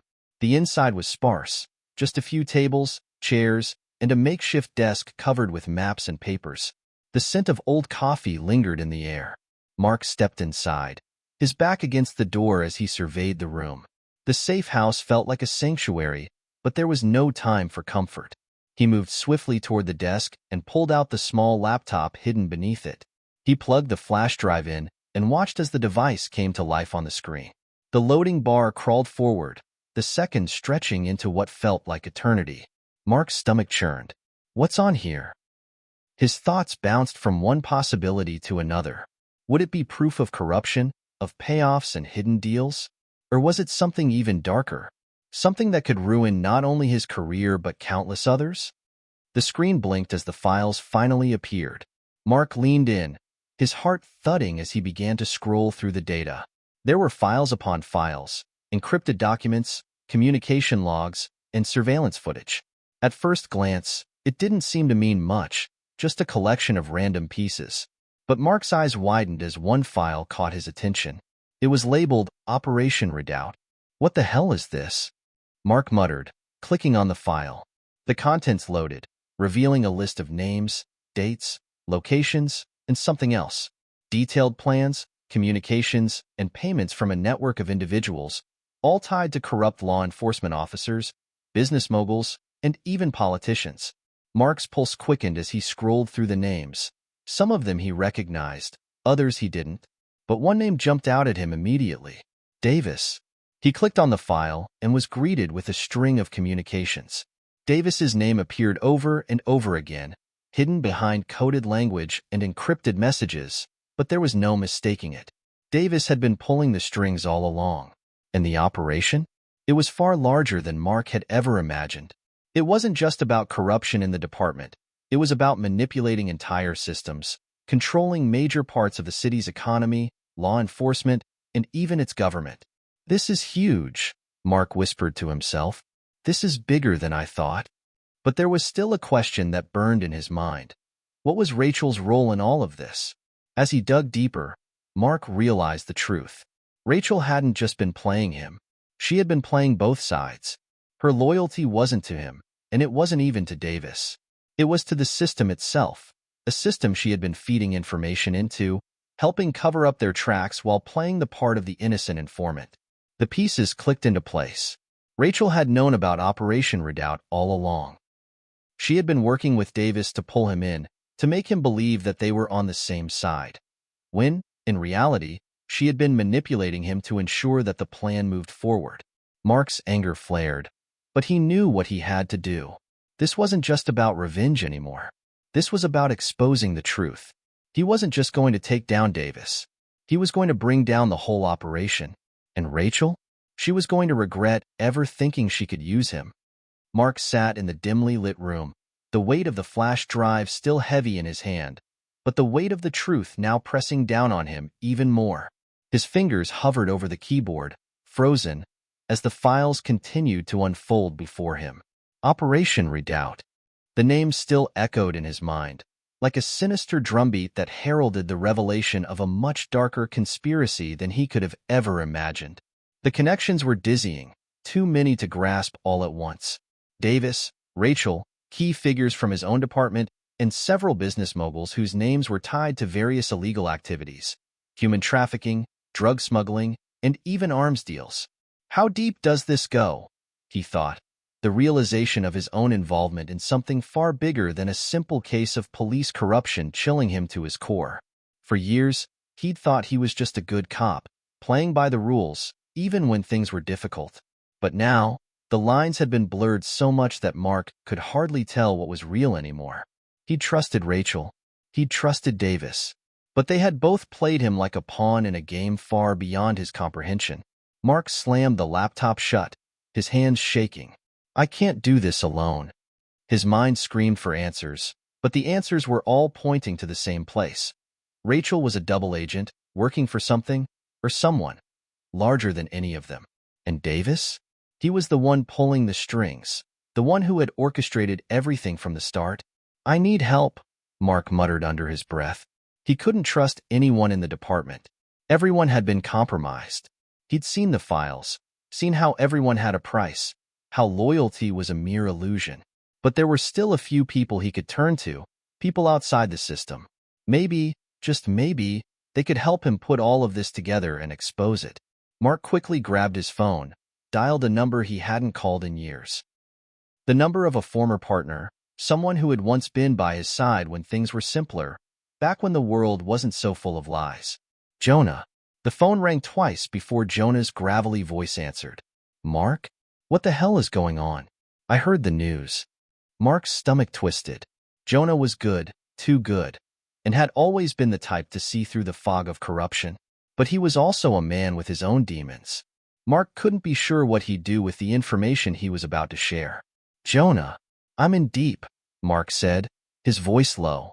I need your help. This is bigger than us, and I think I've uncovered something that could blow the whole thing wide open. Jonah's voice dropped an octave. You've got my attention. But be careful, Mark. If what you're saying is true, you're not just up against the department anymore. You're up against people who don't hesitate to eliminate threats. Mark's grip on the phone tightened. I know. I've already seen what they're willing to do. There was a pause on the other end before Jonah responded. All right, listen. You're not alone in this. I've got some old contacts, people who know how to work from the shadows. Meet me at the old warehouse on 3rd Street in an hour. Bring whatever you've got. We'll figure this out. Mark let out a breath he didn't realize he'd been holding. For the first time in what felt like forever, he had someone he could trust. Thanks, Jonah. I'll be there. As Mark ended the call, he felt a rush of relief mixed with the heavy weight of the truth that lay ahead. The safe house was no longer safe. Rachel and Davis were surely closing in. And if they knew he was on the trail of Operation Redoubt, they wouldn't hesitate to make him disappear. But Mark had no choice. He had to take the risk.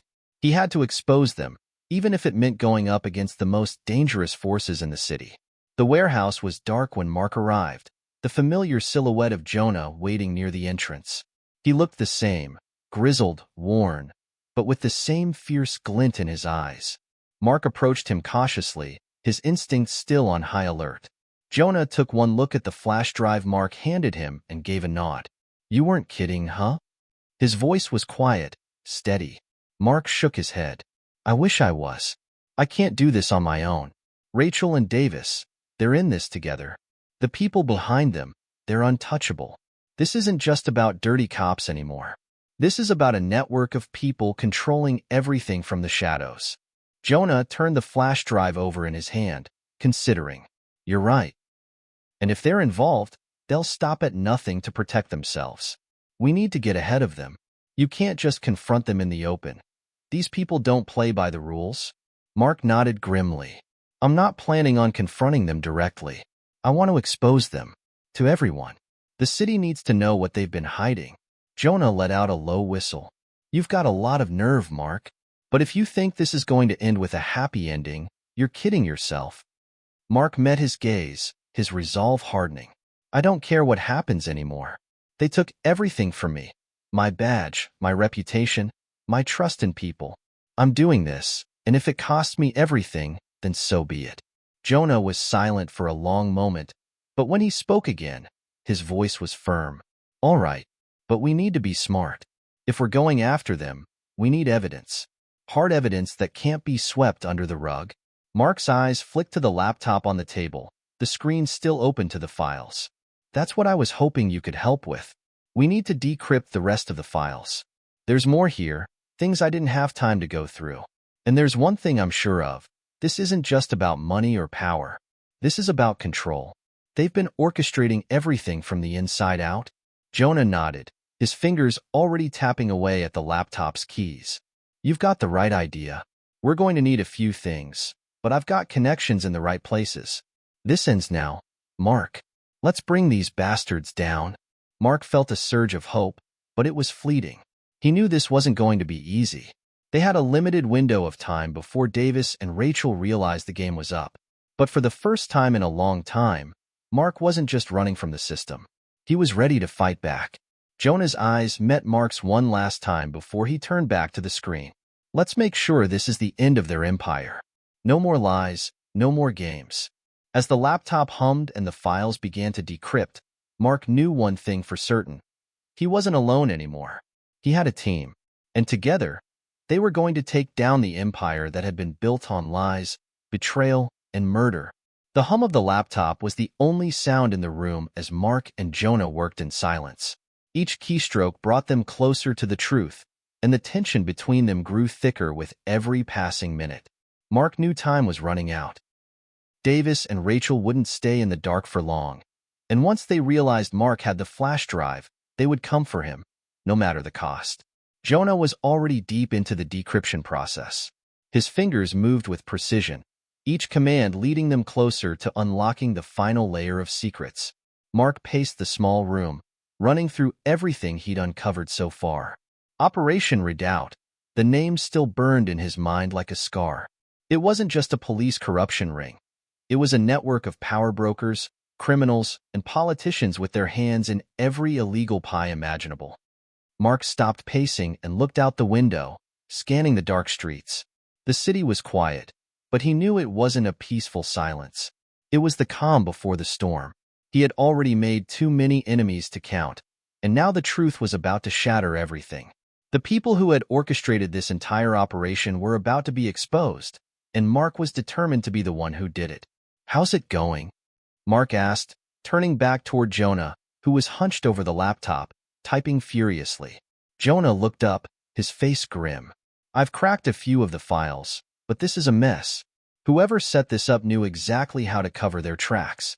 These people are good, too good. But we've got a few things to work with." Mark moved closer, peering over Jonah's shoulder at the screen. The decrypted files had revealed even more damning information. "There it is," Mark muttered, pointing at a set of names, dates, and locations that all linked back to Davis. His hands clenched into fists as his anger flared once again. Jonah raised an eyebrow. "Davis?" Mark nodded. "It's all here: payments, blackmail schemes, and contacts. Everything that connects him to the network. But there's one thing I don't understand." Jonah leaned in. "What's that?" Mark's voice dropped to a whisper. "Why Rachel? Why did she get involved in all of this? She's not just a victim. She's been playing both sides from the start. I thought she was trying to help me, but now—" Jonah's expression hardened. "She's more dangerous than you realize. Don't trust anyone, Mark. Not even her." Mark nodded slowly, his mind working through the tangled web of lies.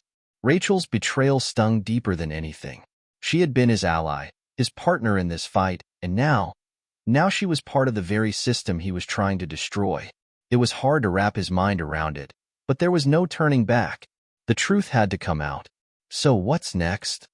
Jonah asked, turning back to the screen. "You've got the evidence, but you need to get it out there. You can't just walk into a press conference and expect it to stick. Davis and the others are too powerful." Mark rubbed his jaw, considering his options. "I've been thinking about that. I don't have time to go through the usual channels. We need to get this to the public directly. The media, the public. Let them see it for themselves. That's the only way we're going to bring them down." Jonah's eyes narrowed. "You want to leak it?" Mark nodded. "I don't care about playing it safe anymore. I'm done. We release everything. Documents, recordings, everything. It'll be a media storm, but once it hits, there's no going back." Jonah's gaze was intense. "Are you sure you're ready for that? Once the public sees it, there's no turning back. They'll be gunning for you, Mark. The people behind this will stop at nothing to protect their empire." Mark's jaw tightened, and he met Jonah's gaze with fire in his eyes. "I don't care. They took my life. They took everything. I'm not running anymore. It's time for them to pay for everything they've done. Jonah hesitated, then gave a grim nod. All right, but you'll need help. You can't do this alone. We'll need to make sure this hits the right channels, the right people who can't be bought. Mark's mind raced. He'd already reached out to some of his old contacts, journalists, activists, people who had helped him in the past. But they weren't enough.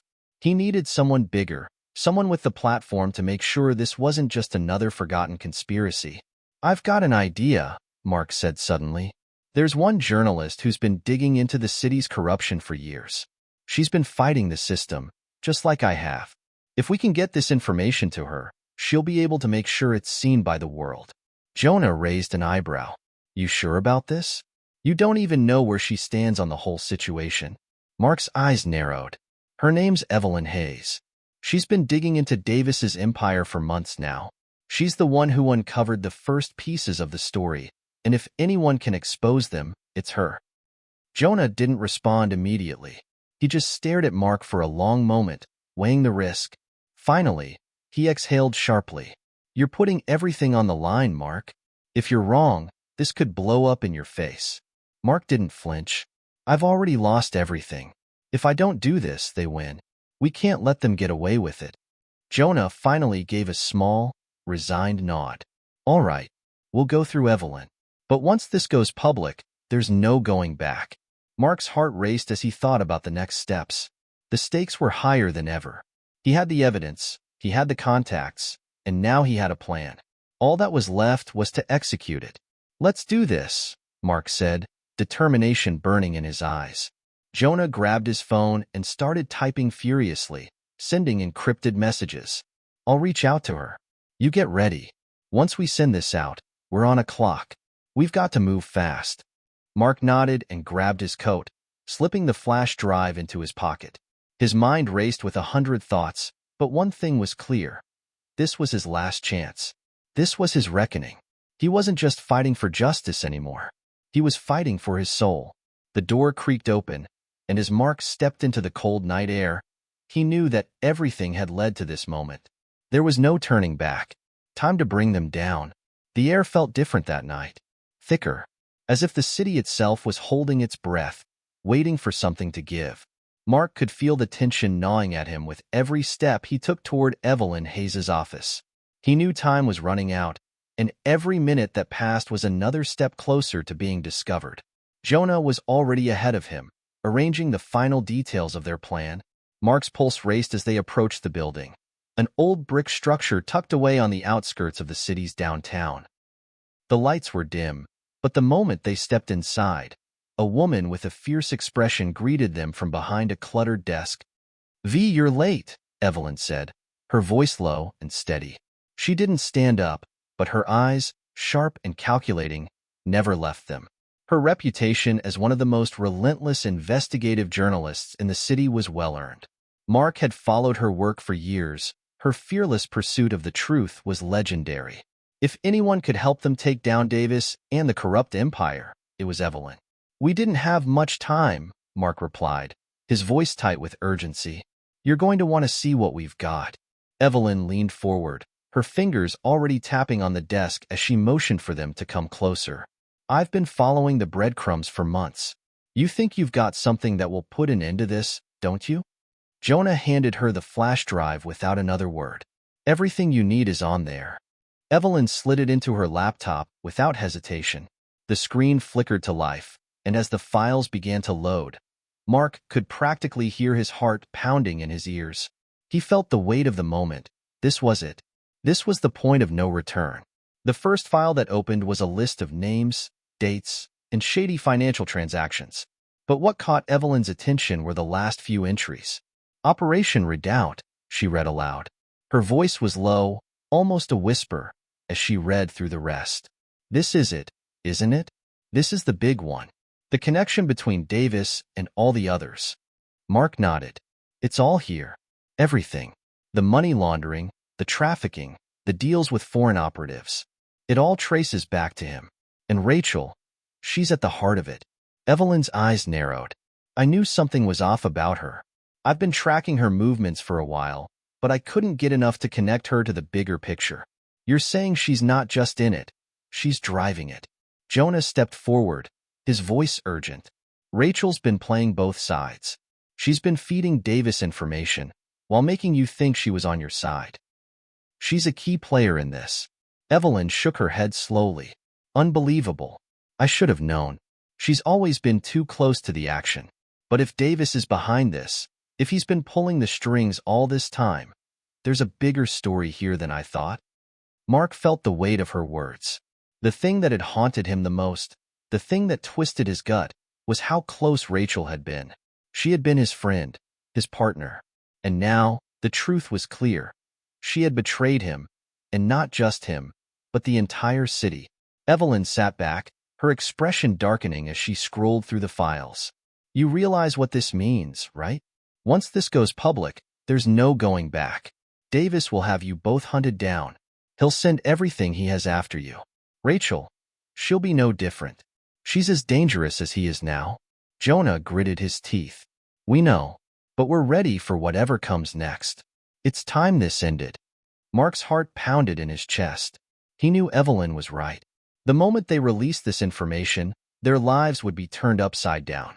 But he couldn't let fear dictate his actions anymore. Not after everything they had sacrificed to get here. We're not just doing this for us, Mark said, his voice low but determined. We're doing this for everyone who's been silenced. For every victim of this corruption. It's time for the truth to come out. Evelyn nodded slowly, her face resolute. You're right. And that's exactly why I'll help you. But you need to understand, once we send this out, it's out of our hands. This will go viral. It'll shake the city to its core. Mark glanced at Jonah, who gave a short nod. We're ready. Evelyn's fingers hovered over the keyboard, the cursor moving between files as she prepared to upload them to her encrypted servers. You've got one shot at this, she warned them, her eyes never leaving the screen. Once this hits, there's no going back. The storm will hit hard, and it'll hit fast. Are you sure you're ready for that? Mark nodded, though the weight of her words hung heavy in the air. We're ready. With a final click, Evelyn sent the files into the digital abyss. The room seemed to hold its breath as the data traveled through the encrypted channels, finding its way to the right people, the people who could make the world see the truth. As the final confirmation flashed on the screen, Evelyn leaned back in her chair, her expression unreadable. It's done. For a moment, there was nothing but silence. Mark's pulse thrummed in his ears, his hands still shaking from the intensity of the decision they'd just made. Now what? He asked, his voice rough. Evelyn stood up, her eyes sharp. Now we wait. The fallout won't be pretty, but we've done what we can. You can't stop the storm once it's started, Mark. And trust me, this storm is coming for everyone involved. Jonah's expression was grim. We won't be the only ones caught in it. Mark nodded, his eyes hardening. I know, but this ends tonight. Once this is out, it's over. The people behind this will be exposed for what they truly are. As they left the office, the weight of their actions finally began to sink in. The city was about to change, no matter what happened next. There was no turning back. Outside, the night felt colder. Mark could feel the eyes of the city on him, even though it was just beginning. He looked at Jonah, then at Evelyn as she disappeared into the shadows. Let's get out of here, Jonah said, his voice low. It's time to vanish before the storm hits. But Mark didn't move. He stood still, staring at the city skyline. This is it. It's all coming down. The world didn't change overnight, but it came damn close. The first sign that things were going wrong came an hour after they left Evelyn's office. Mark and Jonah had taken separate routes to avoid suspicion, but that didn't stop the feeling of being hunted. The city was too quiet, too still. The streets, usually filled with the hum of late-night activity, felt like a dead zone. Mark kept his eyes darting to every passing car, every shadow that shifted too quickly. He couldn't shake the feeling that someone was watching. It's done, Jonah had said before they parted ways. No going back now. Just stay low. I'll reach out if something happens. Mark was on edge, adrenaline still pumping through his veins. It wasn't the relief he had expected. It was the beginning of the real war. The storm had been unleashed, and there was no telling who would be caught in it. He had barely made it back to his apartment when the phone buzzed in his pocket. At first, he thought it was Jonah, but the number on the screen was one he hadn't seen in months, Rachel. His breath caught in his throat. He hadn't heard from her since the truth came out, and he hadn't expected to. She had chosen her side. There was no coming back from that. Still, he answered the call. Mark, her voice came through, shaky but determined. Mark, you need to listen to me. He pressed the phone to his ear, his heart pounding. What's this about, Rachel? There was a pause, followed by a frantic whisper. You have to leave. Right now. Davis knows what you've done. He's coming for you. Mark's stomach dropped. How do you know that? Because he's been tracking your every move since the files were uploaded. I don't know how, but he's got eyes everywhere. He's already pulled strings, Mark. The media is just the beginning. The people you've pissed off, they're coming for you. Mark's mind raced. What do you want from me, Rachel? He was done trusting her, but part of him still wanted to hear her out. I'm trying to help you, she whispered. I'm not. I didn't betray you, Mark. I'm in too deep. But you still have a chance if you move fast. You can't stay in the city. Not anymore. The bitterness in Mark's chest grew. You've been playing both sides this whole time. What makes you think I'll believe a word you say now? She sounded desperate. Please. I'm trying to fix this. I can't undo what I did, but I can help you get out. I know things. I can tell you where to go, who to trust. For a moment, Mark was silent, the weight of the decision pressing down on him. He wasn't sure if he could ever trust Rachel again, but he wasn't ready to throw away the one lead she might have for escaping the storm. Where? He finally said. Where do I go? Rachel's voice dropped to a whisper. There's a safe house in the old district. It's off the grid. No one knows about it except a few people from the inside. But you have to move fast. You're already a target. Mark glanced around his apartment, the shadows growing longer as if they were closing in on him. I'll go. But if this is another trick, I swear, it's not. I swear it.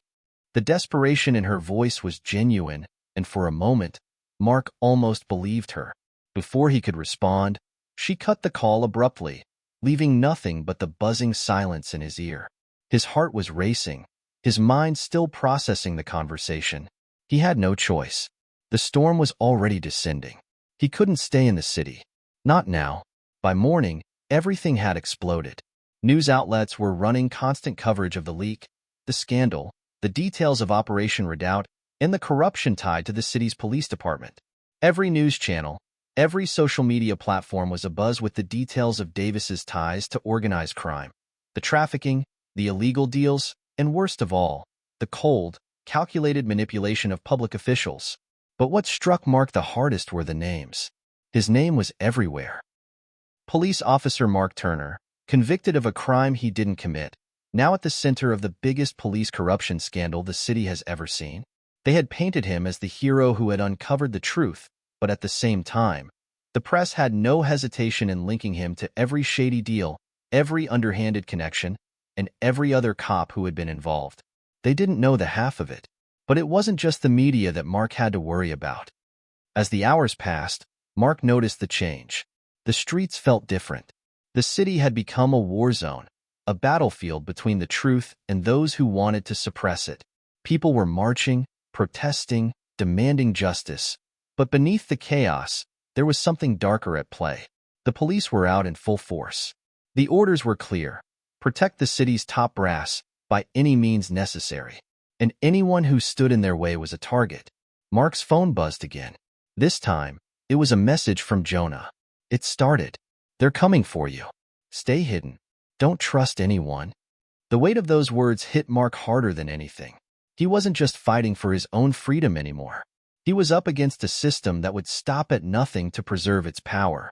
He had to move fast. Mark wasted no time. He packed a bag with essentials, his laptop, a few clothes, and the flash drive with everything still encrypted. He couldn't afford to leave it behind. It was his only leverage. As he moved quickly through the streets, he kept his head down, avoiding eye contact with anyone around him. He couldn't afford to make any noise, couldn't afford to be seen. Not with the police on high alert. He reached the old district without incident. The safe house Rachel had mentioned was a small, unassuming building. Hidden behind layers of decay, It was almost impossible to spot unless you knew exactly where to look. But when he reached the door, he found it ajar. The faint scent of damp would hung in the air. Mark hesitated before pushing the door open.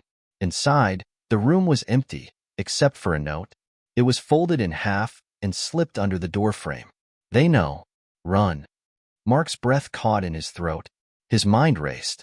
Rachel's warning had come too late. Someone had already beaten him to the safe house. Mark stood frozen in the doorway, the note in his hand feeling heavier than it should. The room was eerily still, the walls closing in on him with every second he hesitated. His mind raced. Who else knew about the safe house? And more importantly, who had gotten there first? The note was simple, stark in its message: "They know. Run." But it wasn't the message that unsettled him the most. It was the handwriting, the delicate, almost familiar scrawl that could only belong to one person. "Rachel," he muttered, the word bitter on his tongue. She had been the one to warn him. Yet here she was, leaving him a cryptic message, telling him to run. Mark's gut twisted in confusion. Was she trying to help him? Or had this all been another part of her manipulation? Could he really trust her anymore? A creak behind him snapped him out of his thoughts. Instinctively, he dropped to a crouch, his heart pounding in his chest. Someone was inside the building. The door rattled again, and Mark dove into the shadows, pressing his back against the cold, crumbling wall. His breath was shallow, too loud in the silence, and he fought to steady it. His eyes darted to the door, waiting for the inevitable. A figure stepped into the room, casting a long shadow across the floor. "Mark." The voice was low, controlled, and Mark immediately recognized it. It was Evelyn Hayes. His body tensed, but he stayed hidden. The last time he had seen her, she had been helping him expose Davis's operation. Had she really come here to help, or was she part of the growing web of deceit he was struggling to untangle? She moved deeper into the room, her footsteps slow and deliberate. Mark's hand instinctively went to his sidearm. He couldn't afford to take any chances now, not with everything at stake. Evelyn paused, as if sensing something was off. She glanced around the room, her sharp eyes scanning every corner, every shadow. For a moment, Mark was certain she'd spotted him. But then she let out a soft sigh and walked over to the desk in the corner, sitting down heavily in the chair. "I know you're here, Mark. There's no point hiding," she called out, her voice steady. "I'm not here to hurt you." Mark's instinct screamed at him to stay hidden, but he couldn't stay there forever.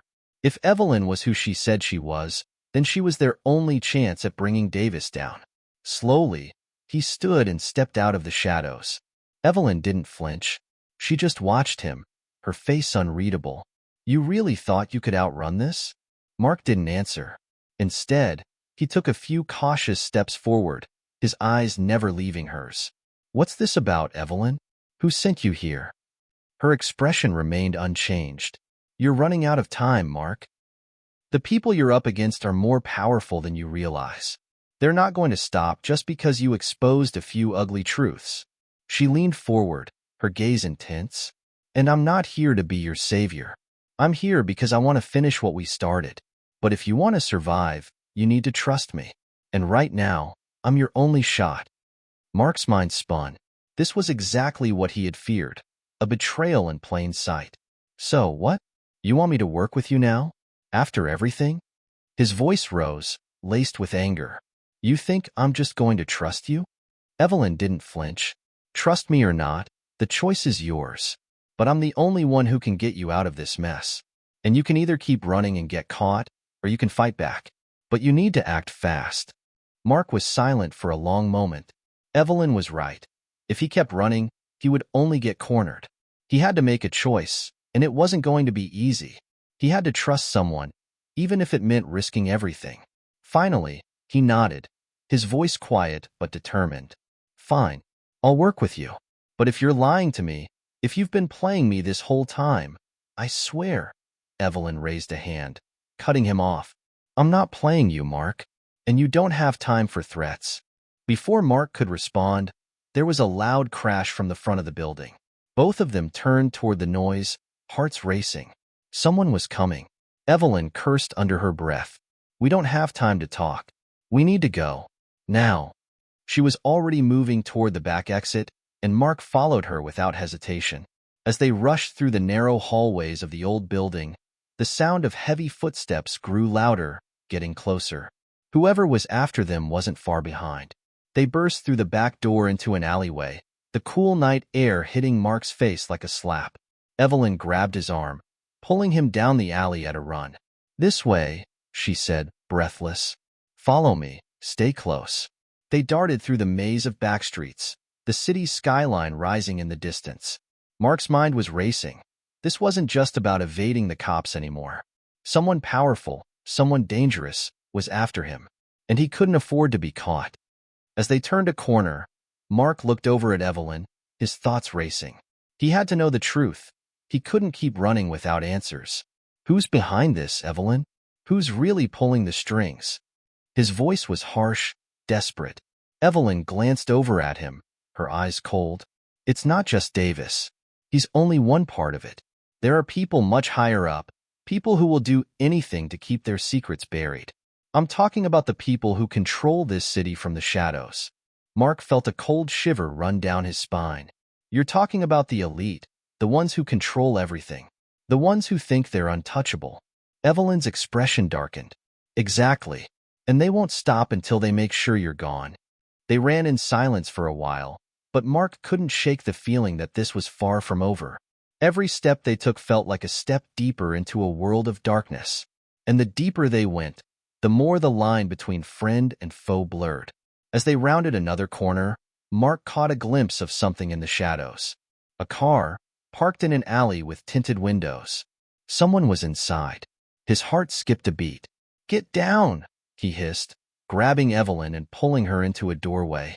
A car door opened. Mark's instinct screamed that they were too exposed, too vulnerable in this moment. Someone was definitely after them, and as the figure emerged from the car, Mark's stomach dropped. It was Rachel.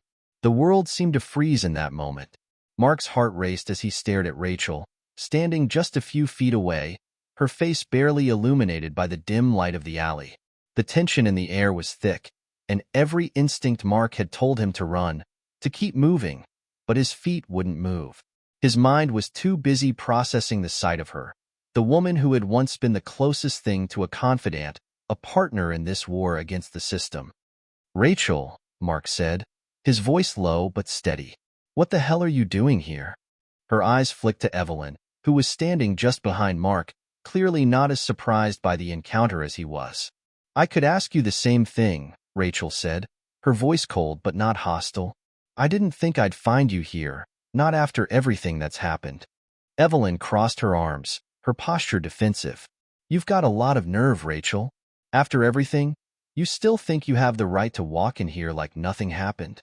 Rachel flinched at Evelyn's words but didn't back down.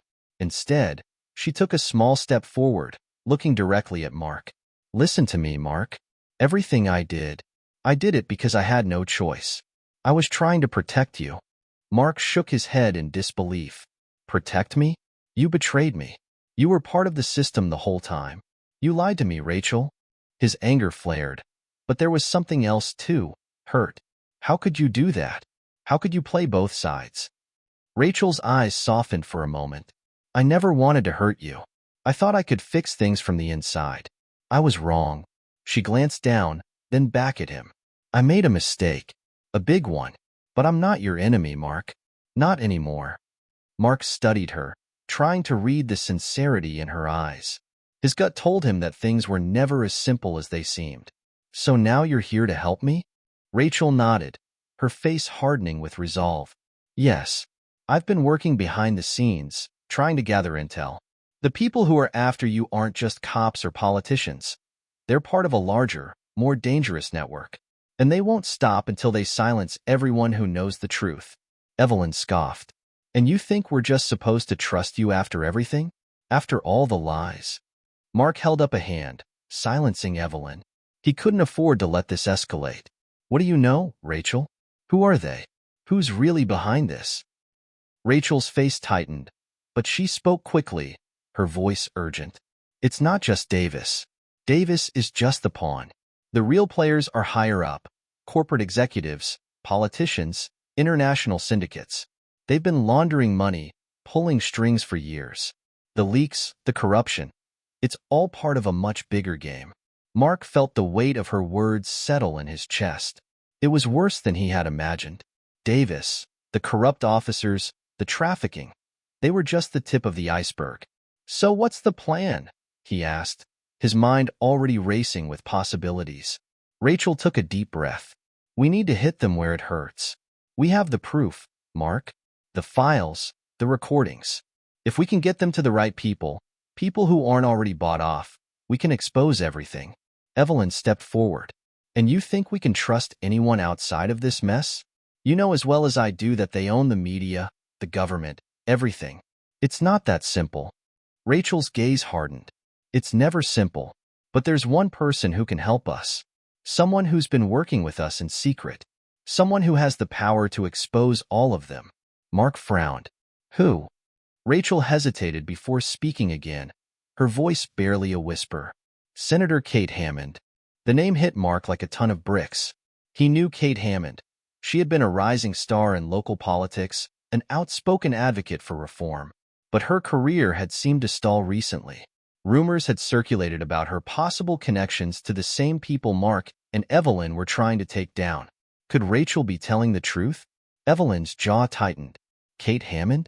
Are you serious? She glanced at Mark, clearly skeptical. You really think she can help us? Rachel nodded. She's been feeding us information from the inside.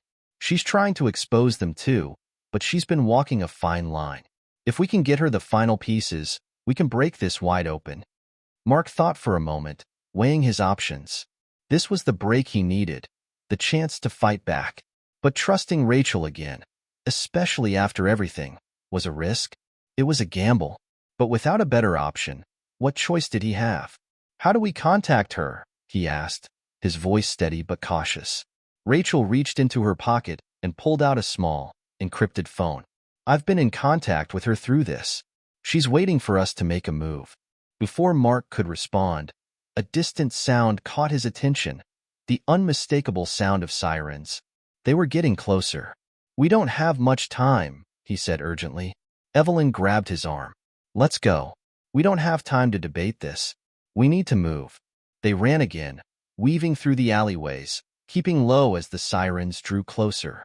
Mark's mind was racing. This was the turning point. This was the moment that would either make or break everything. With Rachel back in the picture, they had a chance. But whether or not they could trust her, whether or not they could trust anyone at all, was still hanging in the balance.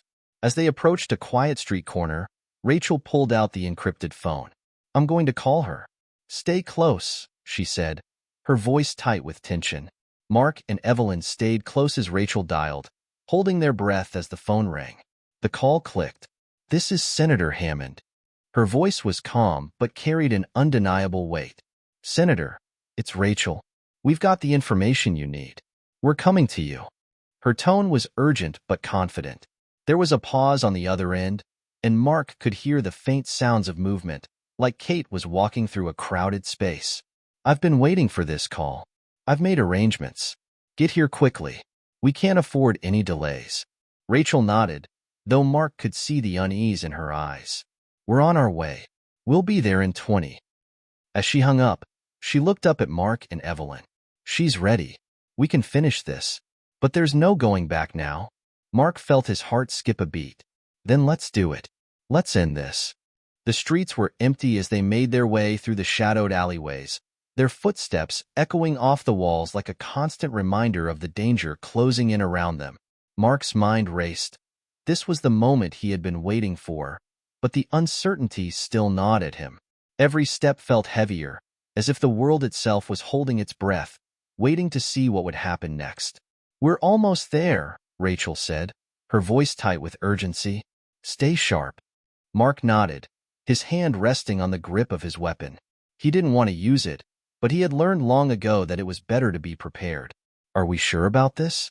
Kate Hammond. If she's not what she says she is, we're done. We've got nothing left. Evelyn, who had been silent for most of the journey, finally spoke up. You think I don't know that?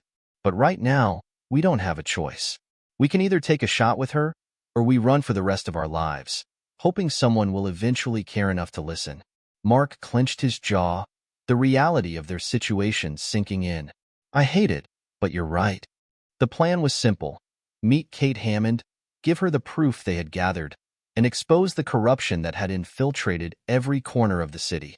But the more Mark thought about it, the more it felt like a trap. Who could be trusted in a world where lies were the currency of survival? Every time he thought he had a handle on the truth, another layer peeled away, revealing even more complexity.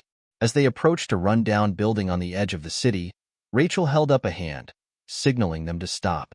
This is it, the back entrance. We go in, we hand over the evidence, and we make our exit. Mark looked up at the building, a nondescript brick structure with no windows on the lower floors. It seemed like the perfect place for a meeting, quiet, isolated. No one to witness whatever was about to happen. But it also looked like the perfect place for a trap. And if she's not there? Mark asked, his voice low. Rachel didn't hesitate. Then we get out. No questions. If something feels wrong, we don't stay. Mark nodded, but the pit in his stomach grew larger. As much as he wanted to believe Rachel, the fear of betrayal was thick in the air. This was the final step, the moment of reckoning. They entered through the back door, which creaked as it swung open. The dim light inside cast long shadows, and Mark's senses were on high alert. It felt like the calm before the storm, and he wasn't sure whether it was a welcome silence or the tension of something about to explode. Inside, they were met by a woman in her late 30s, dressed in a sharp black suit. She looked every bit the part of a politician, though there was a hardness in her eyes that suggested she was more than capable of handling herself. Rachel, the woman said, her voice smooth but commanding, I'm glad you made it. And you must be Mark. I've been expecting you. Mark took a step forward, his gaze never leaving her. Senator Hammond, he said, trying to keep his voice steady, I assume you know why we're here. Kate gave him a small smile, though it didn't reach her eyes.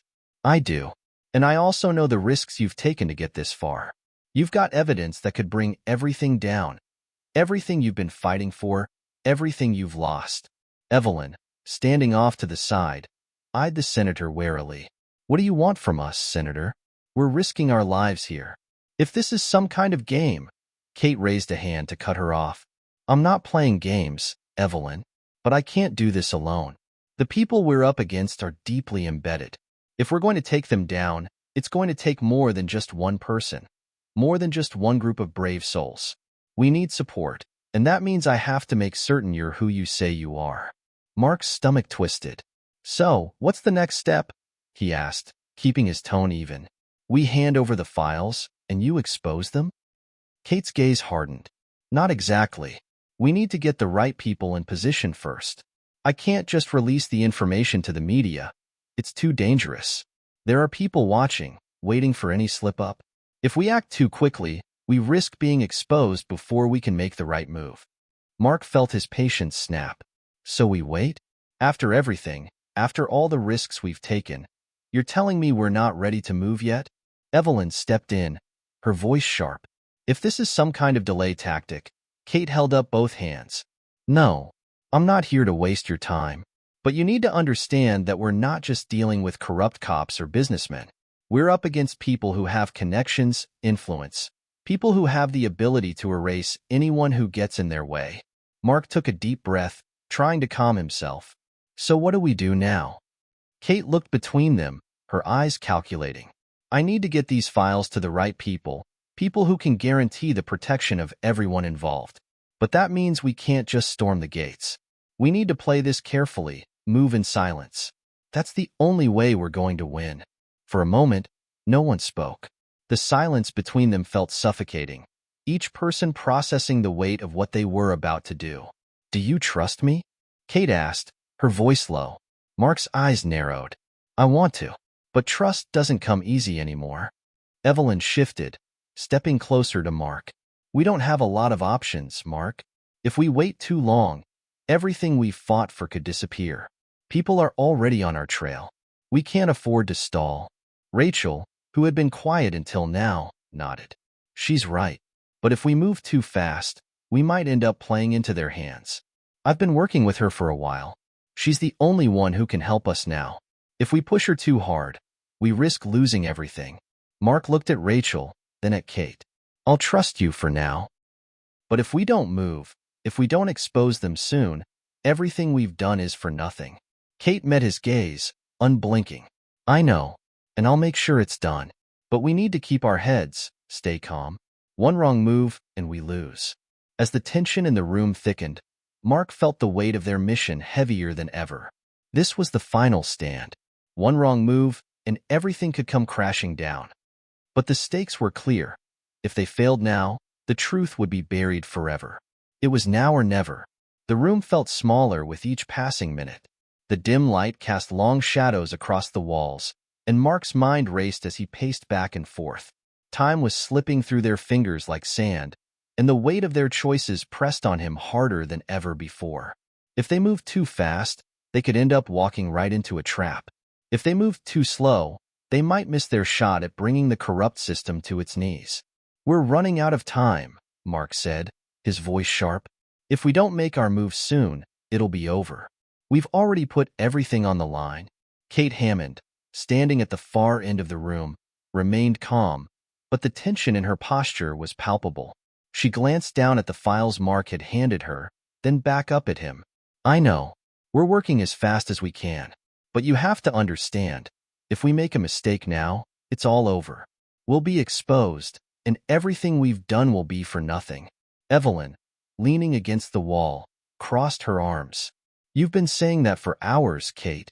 We're getting nowhere. What's the holdup?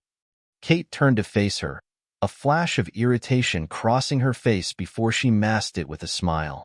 The holdup is that you're asking me to play a game with no rules. These people have been operating under the radar for years. One wrong move, and they'll take us all down without a second thought. I can't afford to be reckless. Mark's eyes narrowed. He'd heard enough. And what do you call what we've been doing? You think any of this has been safe? Rachel, standing off to the side, spoke up for the first time in what felt like hours.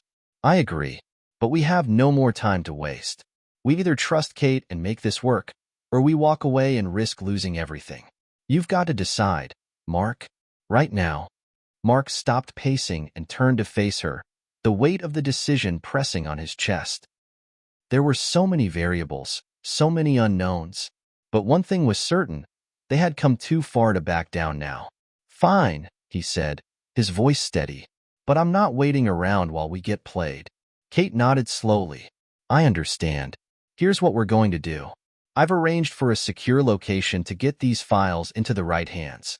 It's the best shot we've got. She paused, looking at each of them in turn. But we need to move now. The longer we wait, the more chance there is that our enemies will catch up. Before Mark could respond, a sharp sound broke the tense silence, the unmistakable hum of an approaching vehicle. The hairs on the back of his neck stood on end as he instinctively reached for his sidearm. They're here, he muttered under his breath. Kate's eyes darted toward the door, then back to Mark and the others. We need to go. Now. Without another word, she turned and moved swiftly toward a small back exit. Mark, Evelyn, and Rachel followed closely behind, adrenaline surging through their veins. The air was thick with the scent of impending chaos as they navigated the narrow hallway, their steps quick but calculated. As they stepped into the alley behind the building, the shadows grew longer. Mark's heart was pounding in his chest. He knew what was at stake. Everything they had worked for was on the line. Where are we going? Evelyn asked, her voice low but urgent. Kate didn't break her stride. There's a private airstrip just a few miles from here. We'll be out of the city and off the radar before anyone can blink. Mark's mind raced as they continued down the alley, the sound of distant sirens growing louder. And what if we don't make it in time? Kate shot him a glance, her face grim. We make it. We have no other choice. Rachel's eyes flicked to the rear, scanning the shadows as if expecting someone to emerge at any moment. We're not alone, she murmured, her voice tense. Mark's grip tightened around the weapon at his side, his eyes scanning the surroundings. I know. Stay close. They moved faster now, the adrenaline fueling them as they approached the vehicle waiting at the end of the alley. But before they could reach it, The sound of tires screeching to a halt sent Mark's heart into overdrive. He turned to see several black SUVs pulling into the alley, the headlights cutting through the darkness like knives. "It's them," Mark said, his voice barely a whisper. "Get in the car. Now." Kate didn't hesitate. She dove into the driver's seat of the waiting vehicle, and Rachel slid into the passenger seat. Mark and Evelyn jumped into the back, and before they could fully settle in, the car peeled off, speeding into the night. The SUVs gave chase, their headlights flashing like predators closing in on their prey. Mark's breath quickened as the car swerved through the streets, dodging traffic and avoiding roadblocks. It felt like the entire city was closing in on them, the walls narrowing as the sirens grew louder. "How far is the airstrip?" Mark asked, his voice strained. Kate glanced in the rearview mirror, her face tense but focused. "We're close.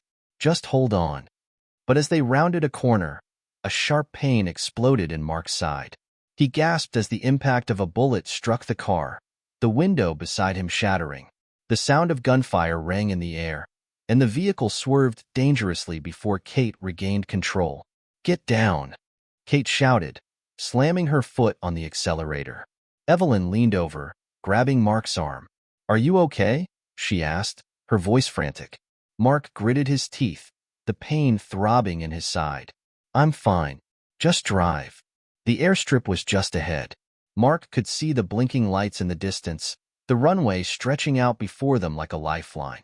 They were almost there. But the black SUVs were closing in fast. "Hold on tight," Kate yelled, her voice full of urgency as she pushed the car to its limits. The tires squealed as they reached the airstrip, the vehicle fishtailing before finally skidding to a stop at the base of the runway. Before they could even get out of the car, the sound of doors slamming open filled the air. "Get out," Mark shouted, pulling his door open. They spilled out of the car, weapons drawn, as the first SUV barreled toward them, screeching to a halt. The men inside were already drawing their guns, but Mark, Evelyn, and Rachel were ready. Shots rang out. In a blur of motion, Mark and Evelyn returned fire, their shots finding their marks. The air was thick with the smell of gunpowder and the sound of chaos. It was a battle for their lives now. No turning back, no second chances. Finally, as the last of the attackers fell, Mark turned to Kate. "Where's the plane?" Kate didn't waste a second. "Right here. Let's go." The private jet sat at the far end of the runway, its engines already humming. They ran toward it, the distance between them and safety growing smaller with every step. As they boarded the plane, Mark could hear the roar of the engines kicking into full gear. They were moving fast, pulling away from the chaos, leaving the city and its dangers behind them. "We did it," Rachel said, her voice shaky but relieved. "We're out." Mark sat back in his seat, staring out the window as the city shrank into the distance. The final chapter was still being written. They had made it this far, but the real fight was just beginning. They had no idea what awaited them on the other side. But for the first time in a long time, Mark felt a glimmer of hope. They had survived, and now they were ready to make the world see the truth.